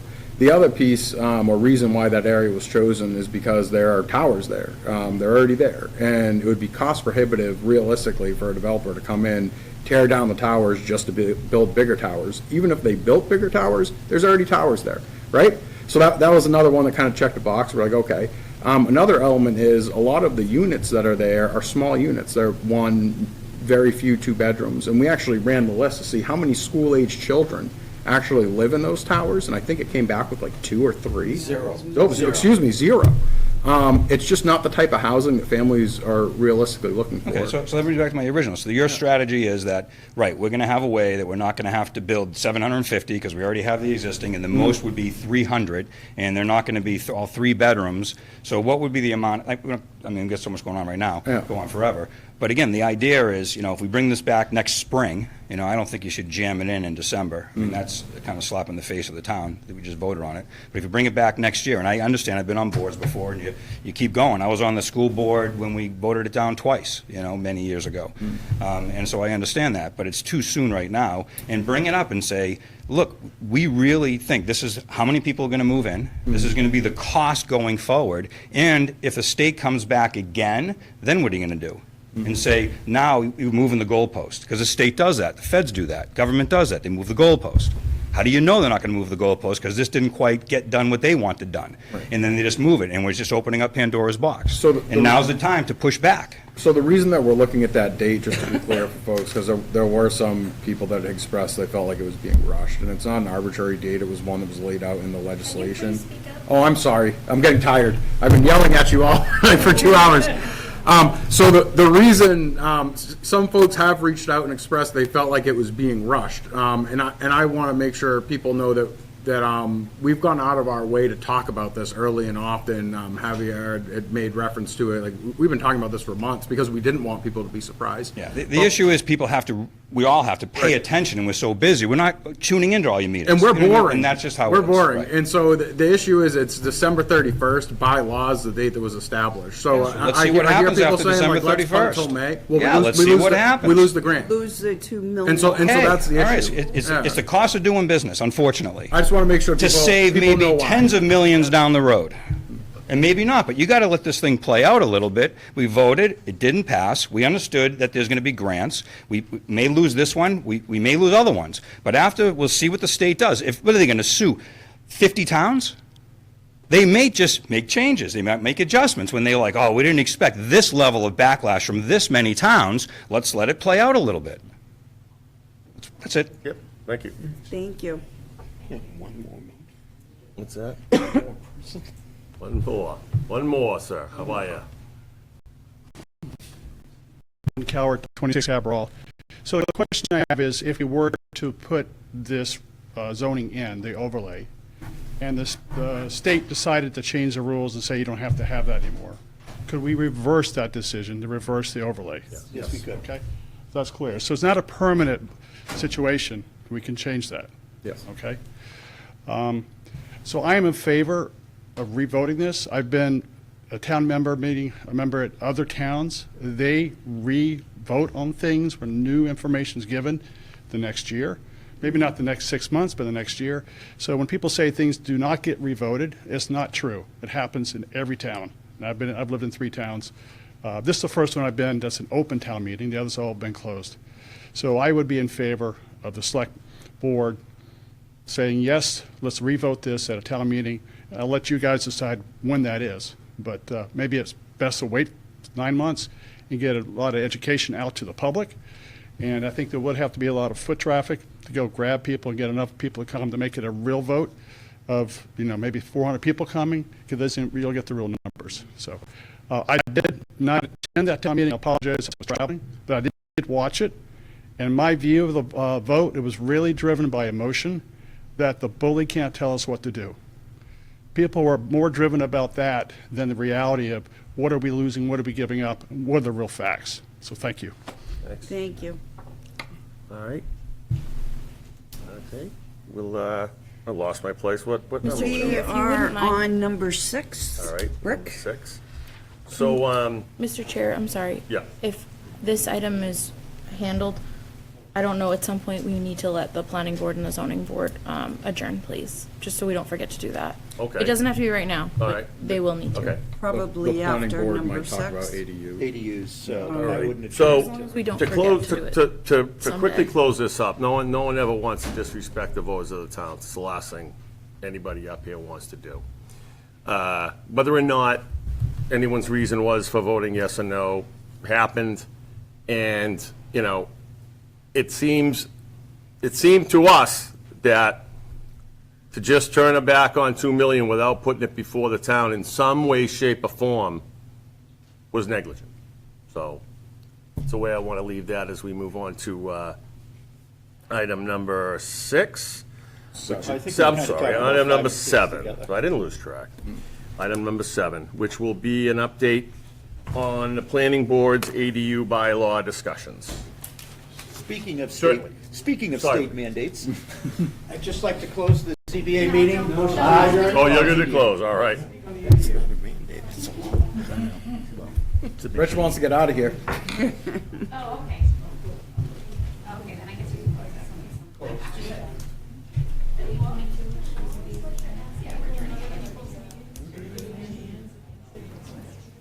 David, I'll call you about those lights. All right, yep.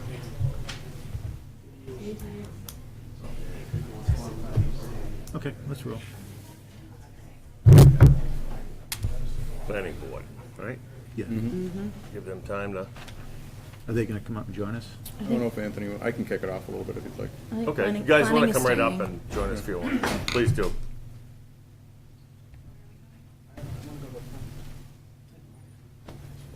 Mr. Renaud, did Mr. Benevento leave?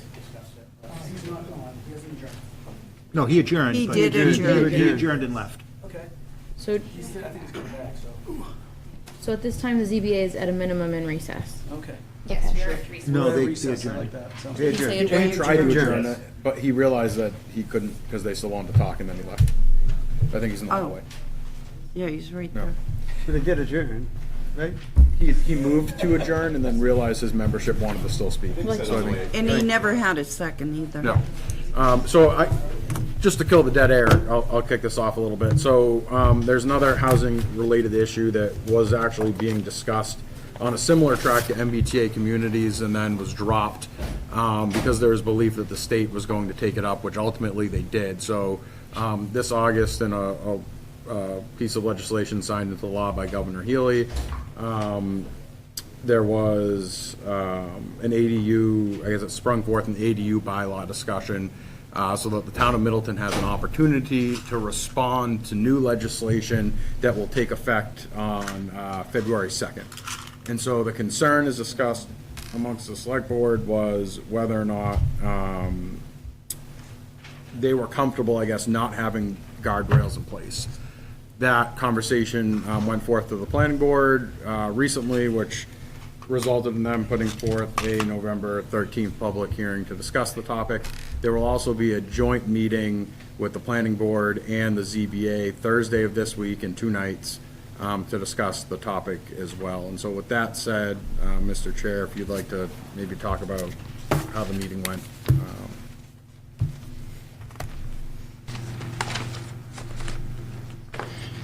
Thank you, Justin. So we did at our last meeting review that potential ADU bylaw, a draft of it, to limit the size and other aspects of the ADUs. It included parking, a dynamic for parking 1 space per ADU. It limited 1 ADU per property. If someone wanted more, they would have to apply for a special permit. The intent was not to be a developer's dream where they're going to be building houses with ADUs. It's meant to help people age in place, help people that may need to, supplement their income in order to keep up with a mortgage. So we looked at the affordability, lowercase a, affordability component to it, and decided that those guardrails were good enough to deter unnecessary development, but still allow people to come in, get their ADUs permitted. Many of them are out there already. We've all driven by them and seen them. So hopefully it encourages people to come in and file and get those permitted. And Mr. Chair, I would add, and there was a conversation, Chair Cassiodis, that you and I had today, and that in past conversations we've had about this, what we've talked about is putting up guardrails, and I think, admittedly, we've done a bad job of talking about what is it we're trying to avoid. And so I wanted to kind of highlight 3 or 4 good items or scenarios that could occur if the law took effect on February 2nd, but we didn't address it by adding this ADU bylaw, which the bylaw itself is slightly less than 2 pages. I'm not trying to hammer through a book here, so it's definitely digestible, I think, by the public. And a good example is putting rules in place for site plan approval so that, for example, having a rule that the accessory structure can be no closer to the road than the primary structure. So that someone can't just drop something in their front yard, right? May I interrupt you for 1 second? Yes. Just for the members of the public who would like to look at the bylaw, it is available on our website right now in the select board meeting packet. It's been up since this afternoon with the packet for this board for tonight's meeting, so folks want to reference it while you talk. Perfect, thank you. So if you want to follow along at home, like I said, it's a short read. It's not too bad. Another one, and this one was pointed out by our code enforcement officer and building commissioner, Scott Fitzpatrick, parking restrictions. So right now, we have nothing on the books that if somebody wanted to come in and it was, say, two or three people, or, two, I'll think of a good example. So like 2 older parents and an adult child, for example, that's 3 cars that you're adding to that specific lot. They're all going to be sharing the one driveway that primarily exists at that property. Could result in issues of people trying to park on the street, things like that. That's a good guardrail. An architectural style is something that you would have control with if people were to come in, so that somebody doesn't just go drop a cinder block ball field snack shack in their backyard that somebody's living in. You want it to be something that looks decent, especially if it's your neighbor. Things about setback relative to height requirements. So right now, I believe it's 10 feet minimum, or the height of no further back than the height of the structure, or something along those lines. So if somebody built an 8-foot tall, ugly ADU, your neighbor could drop it 8 feet from your lot line, and there's nothing you could do about it. Those are some of the things we're talking about. Now, do we think that everybody in town is going to go ahead on February 2nd and start pulling permits to do this? No. But if that one person that lived next to me did it, I would be kind of mad. And so I think that's really kind of the crux of the issue that we're trying to get to here. I think folks that have lots that are large but not a lot of frontage to allow it to be split to separate lots without the guardrails, I think this is an opportunity to get more than one building on a property that otherwise they would not be able to do. That's probably the biggest thing that I'm more concerned about pre-spring town meeting in February when this goes live. I mean, if I had What do you mean exactly? so if I had a lot that I'd like to split, but I don't have enough frontage to split it, a large lot, the way the ADU law is written, you could actually accomplish that without splitting the lot. You can put an ADU, it's still one lot. Yes, but without any of the guardrails that we're talking about. I think if there's guardrails, they can still put an ADU in. However, I would rush much sooner than later to allow some of the scenarios that Justin is describing. There's not a lot of lots in town, but I could see some that could happen. I don't know why that would be any different than any lot. I don't understand the difference between a lot that's bigger or a lot. No, I'm saying between February when this goes live and if we brought this in a May town meeting, which then would have to, and it wouldn't take effect immediately upon passage, then it would have to go before the Attorney General for review, and probably the earliest this would take effect is probably July. No, I understand all that. I don't understand separating out the person that has a huge lot with not enough frontage to make it two lots to put one of these in, which that would be less detrimental than somebody that has a tiny lot. Because these are some of the guardrails that we're looking to, that the planning board and others are looking at to put in place could help mitigate that. Between February and let's call it July is nowhere land. So let me give a different scenario. There's lots of houses with walkout basements. You know, we don't put any guardrails in now, we wait. Somebody with a house on such a lot of walkout basement puts an ADU in the front yard because they have a large enough front yard that they can put it in. And then, after the guardrails are put in, they go for a second ADU to convert the walkout basement into the ADU. It renders, the site plan approval null and void because they're not adding to the site. They're just converting a basement to an ADU. But anyway, you can only have one ADU. Unless you get a special. No, that's in the state law, Dick. Oh, I Unless you thought get it a was one of our guardrails. Right. But that's already controlled because they would need a special permit. But what I'm saying is you avoid somebody putting it in the front yard or putting it in the place that you want them to put it in.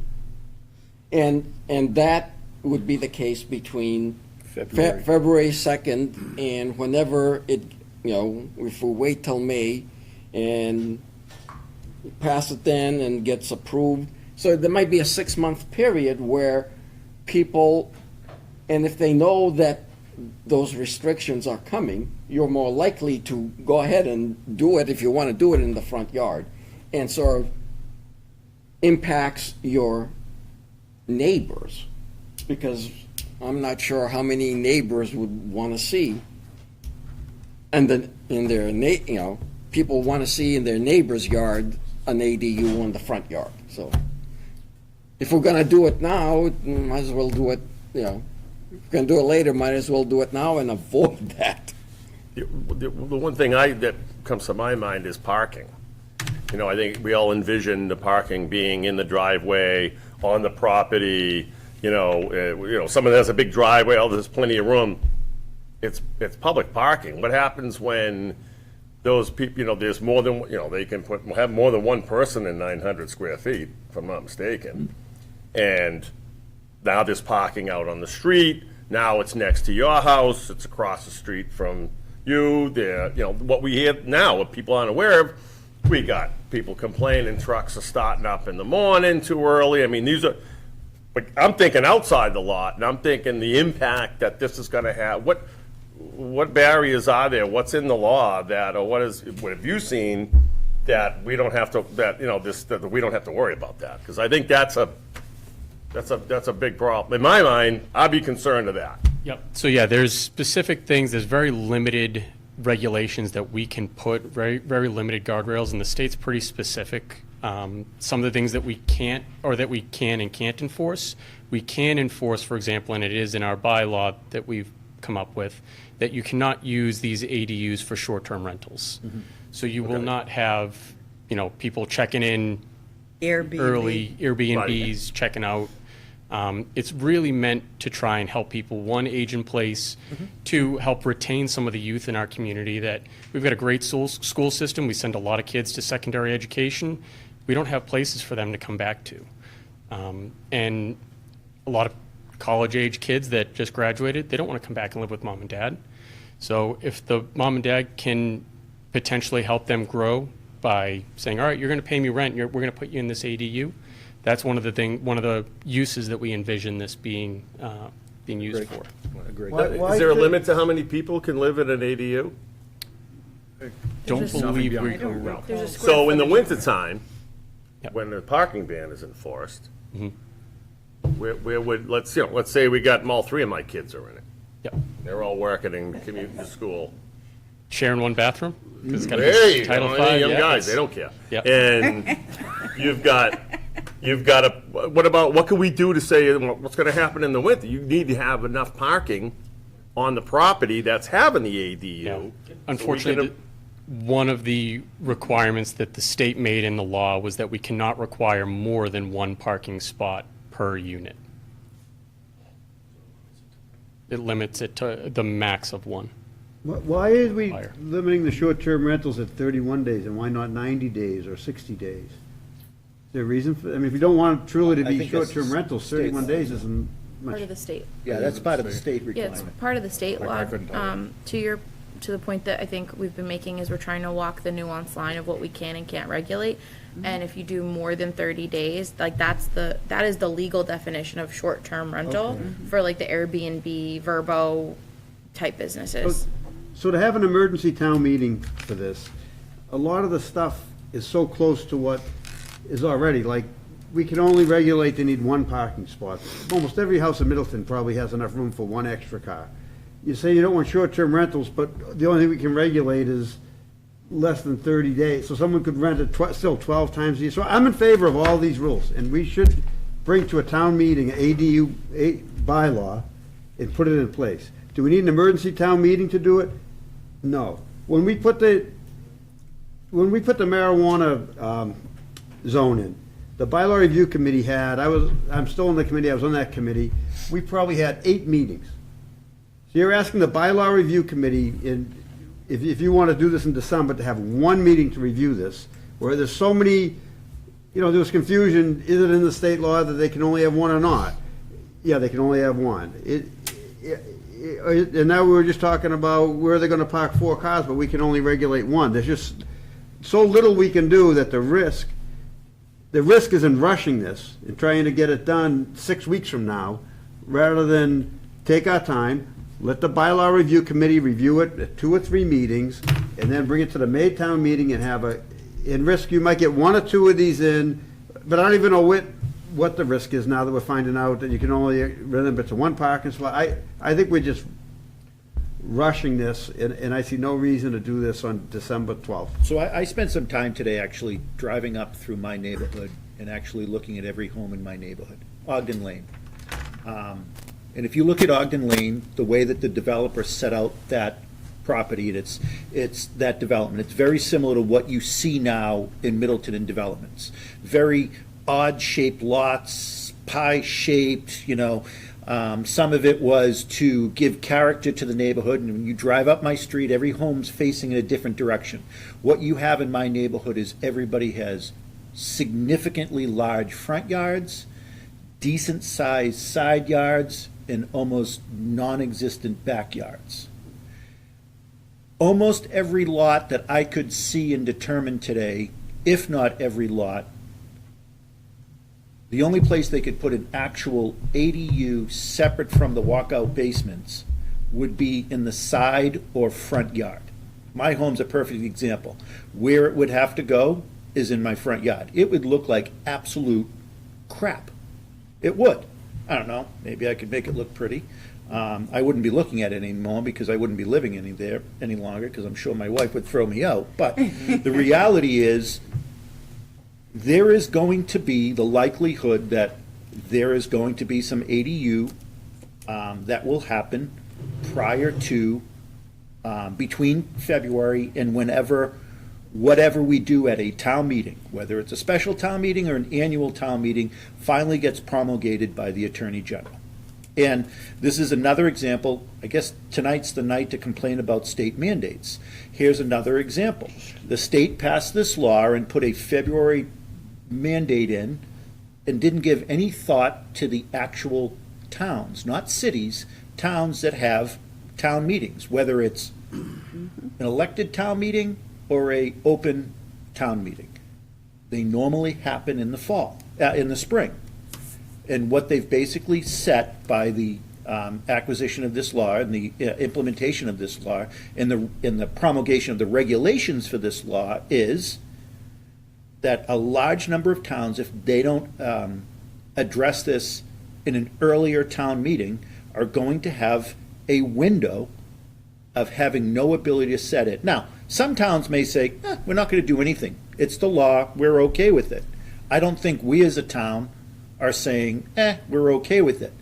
I'm not opposed to the ADU. I actually think, to your point, Anthony, is absolutely right. I think the biggest utilizers are going to be those that are looking to age in place or keep their kids at home. I've got one kid that graduated that's out, struggling to pay rent and will never be able to own a home in this area, definitely not in Middleton. And I have another one that is home that wants to get out, but can't. I'm not building him an ADU either. And if he's watching this, sorry. But the reality is, I think it's going to be a lot of that, or it's going to be parents moving into the ADU as they age to a smaller and the kids move into the main home. And you know what? That actually might be pretty good for this town. I have no fear that this is going to be people building ADUs and renting it out to someone with 3 kids and our schools are going to be overwhelmed. I've been hearing that argument on social media. Yeah. That's not going to be happening. People aren't dying to move to Middleton and move into a 900 square foot, 1-bedroom apartment. Why? Because we have septic.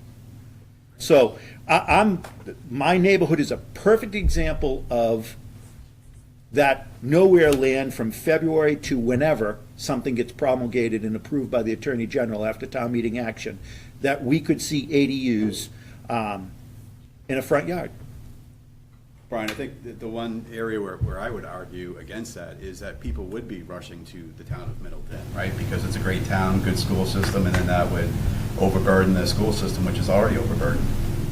Well, then think about what rent on an ADU is going to look like in Middleton. It's going to be a difficult process. These ADUs are not going to be 2 and 3 bedrooms. They're not. We're a septic community. I talked about it at our last meeting. I live in a 1.5 acre lot. My house is technically, when I purchased it, is a 4-bedroom home. What did I find out? I have a 3-bedroom septic system. So if I was going to put an ADU in, what am I also doing? A brand new septic system. But there are going to be some that do this because of Anthony's point. Their kids, their parents, their grandparents. Will there be some ADUs that people will be moving into town? Probably. But I think the vast majority are going to be for what we're talking about. I'm concerned about the character of a neighborhood, not so much about who's moving in. And these would still, and someone can correct me if I'm wrong, they still have to meet, to get a building permit, set the current setbacks for buildings. Yep. It's not like they're exempt from any kind of zoning like that already. And septic systems. They have Right, to and pass Title, Yeah. bedrooms, yeah. Title V. Yeah. So there are guardrails in place. There's Oh, some better obviously, ones yeah. that we can put in Yeah, place. no, obviously, yeah. I just don't think that we need to have an emergency town meeting to do it. That's what we did. But we both agree we need the regulations. I just don't think we have to hold a town meeting just to do that. Dorno, hey, so, I mean, my question would be, in my read of it, I don't see anything that talks about setbacks at all in the law, so you're allowed to do it. So that means your setbacks are gone, that's why you're creating the bylaw, that's a biggie. You're creating the setback so that the ADU has to meet the setbacks within the I don't think it, district. I don't think it, yeah, it has to meet the current setback requirements that are in our zoning. Right. It Just like doesn't, anything else. it doesn't negate those and say you can build it right on the property. Just like it line. has to meet fire codes and everything else, yeah. To Mr. Renault's point, the clarification that Scott Fitzpatrick made at your meeting when he was here, and I truly can't remember when that was at this time, the dimensional requirements, so we talk about two examples, the attached and the detached. For an attached, the setbacks are the primary residence setbacks, which are greater. If it's an accessory building that is housing the accessory dwelling unit, our table of dimensional requirements has much less stringent setbacks. So this is an opportunity where if the board would like ADUs in a detached structure to have the same setbacks as principal residence buildings, this regulation would be required to do so. So what it does is it gives you, that's one of the biggies. So you're basically increasing the setback by having the bylaw. That's what it does, because you wrote it in to require it to meet the underlying zoning district. Right now, we don't have that. So it would be the accessory, or the accessory use setback. Accessory building table. Accessory building table, yeah, exactly. So that's a big difference. In my mind, that's a biggie. And we're gonna have, again, I'm thinking of my neighborhood, there's a couple of pools with very large pool houses that are extremely close to the property line because it falls, to your point, Jackie, it falls within the setback requirements that are different than the private structure that would be very easily converted from a pool house to an ADU unit. Exactly. So the guardrails that Are Justin's you, talking about would stop are you that. sure that that would be considered an accessory structure? Because I would argue that a living quarters, detached or attached or whatever, is not accessory to a living quarters, so it's So- not an accessory structure. It's a legal definition, Jeff, Right. and I know both Building Commissioner Fitzpatrick and Attorney Tallerman reviewed it, and I did planning and permitting in my prior community. There's the principal dwelling unit on every property in Massachusetts regardless, and then there's accessory buildings. So there's always one principal and one accessory, with small exception of, somebody in, prior to a prohibitive zoning bylaw being put in place, built two houses on a really big farm, and they never went in and did the A&R because mom and dad were over here in the farmhouse, son and daughter-in-law were over here in the other farmhouse. With that brief exception, which there certainly are still pre-existing non-conformings of that, but anything that's being built, there's one principal structure. Every other building, regardless if people live in it, if cows live in it, if cars live in it, is considered an accessory building. So that shrinks our setbacks. So, in my mind, that's an important distinction. Mr. Chair, in the interest of time, and I don't want to limit conversation, but I do know that this topic is set to come up in a public hearing. On the 13th? Of November. Yep, 13th, okay. And there will Mr. Talman's presentation on Thursday too, to the planning and zoning. Yep. Legal counsel will be on hand Thursday of this week as well. Okay, all right. Anything else to add? All right. Okay, you guys can adjourn. Feel like- I'd like to close the planning board portion of the meeting. Yeah, I'll close the zoning. All right, thanks very much. He never came back. He was supposed to be presenting for another evening, so. Now we'll move to, Oh, well. the next item we have here set was, if needed, was to open and review a warrant for for a December 12th special town meeting, if needed. I don't know if anyone. I'll wait if there's no motion, there's no sense talking about it, so I'll wait. I'll move to open the warrant for a special town meeting on December 12th. I'll second that motion. For we have zero agenda items right now, so what purpose would the town meeting be? The planning board hasn't sent us anything, any requests. They would have to send the request for the MBTA zone, we don't have that. They haven't made a decision on the ADU if they want to recommend it or not. So right now, we have zero articles, so why would we be opening a town meeting warrant for zero articles? We have, sorry? When is the latest we can open and close for a December 12th meeting? We had mapped, do you have the May exact I date? speak to that? Yes, please, thank you. So Yeah. I want to be clear, there's two paths forward. There's the statutory deadline of when you can open and close a special town meeting, and there's the deadline for which some of us have to get a warrant book to a printer so that it can be appropriately distributed to all the residents. We're not required to distribute the book. We're not, like, as long as it's posted by the constable, we're cool.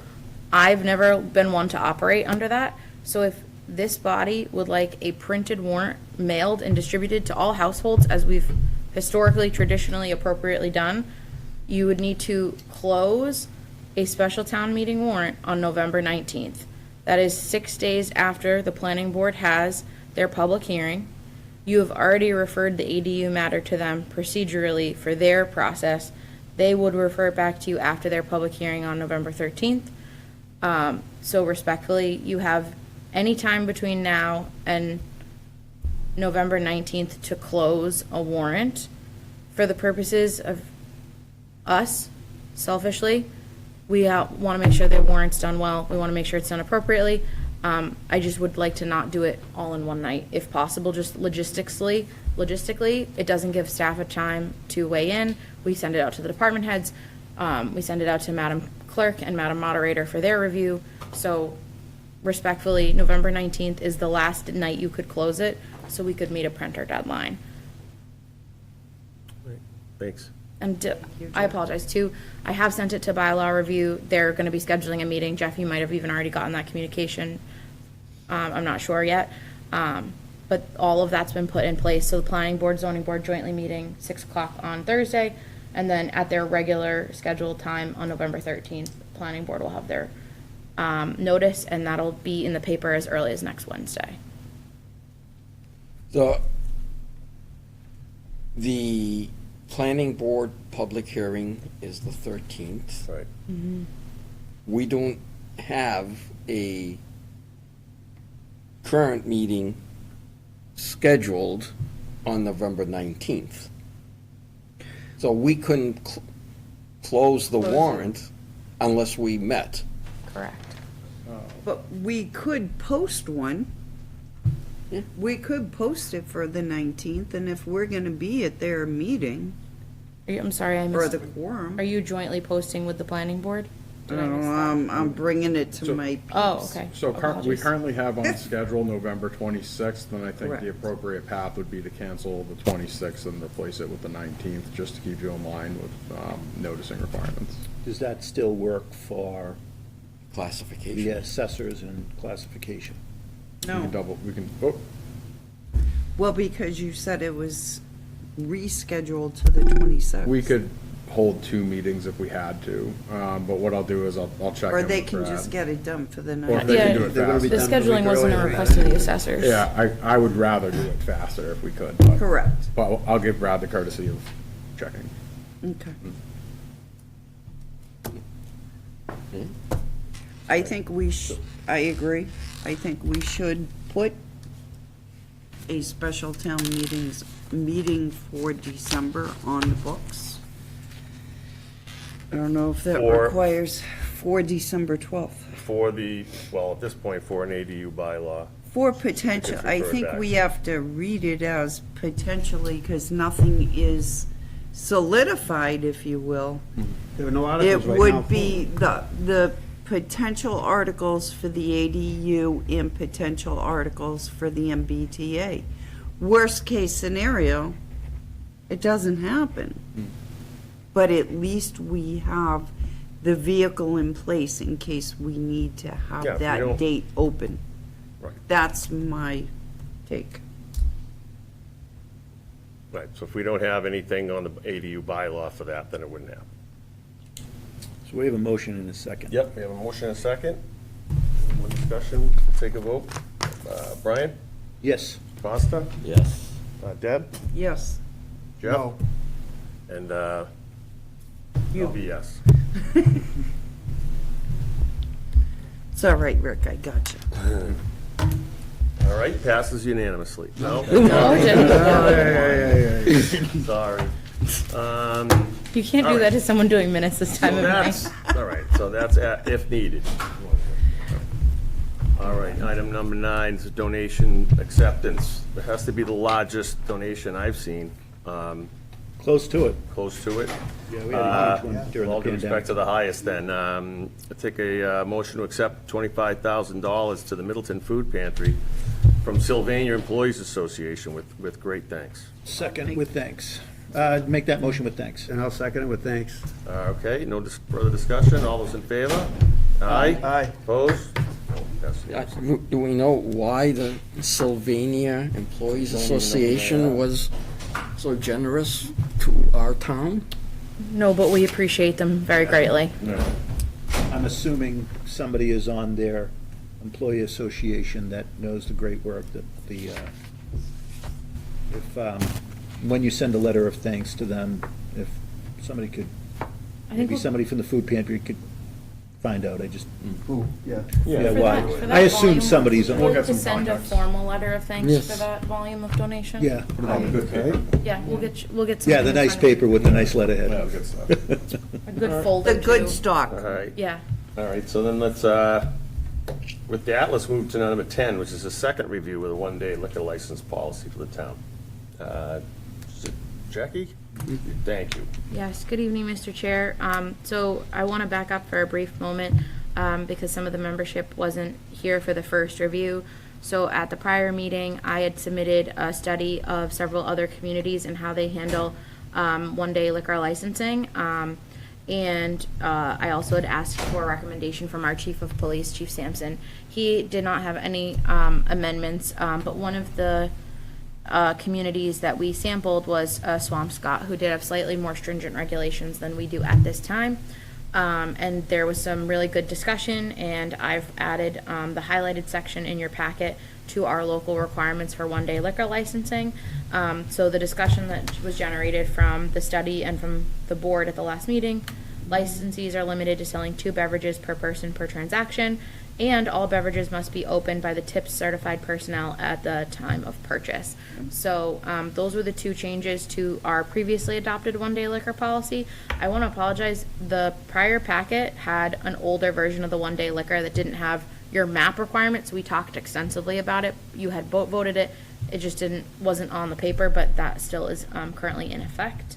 And this would take effect at the time of passage.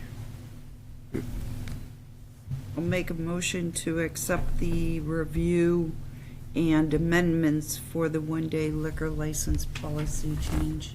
Second. We have a motion and a second. Any further discussion? All those in favor? Aye. Opposed?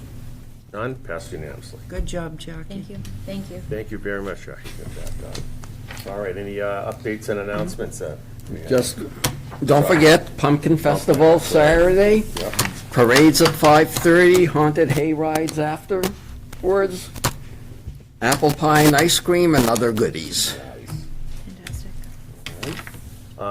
So without anything else, at this time, I'll take a motion to go into executive session. Mr. Chairman, I move that we enter executive session pursuant to General Law, Chapter 30A, Section 21A3, which is to conduct strategy session in preparation for collective bargaining, and we will not be returning to open session. I'll second that. All in favor? Aye. Okay. Mr. Chairman, would Oh, you it's take a a roll roll call? Oh, I'm Thank sorry. you, It Madam is a Clerk. roll call. I'm sorry.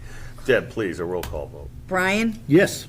Costa? Yes. Rick? Yes. Jeff? Yep. And I am a yes also. All right. So we will be adjourning our public meeting and going into executive session, and we will not be returning to open session.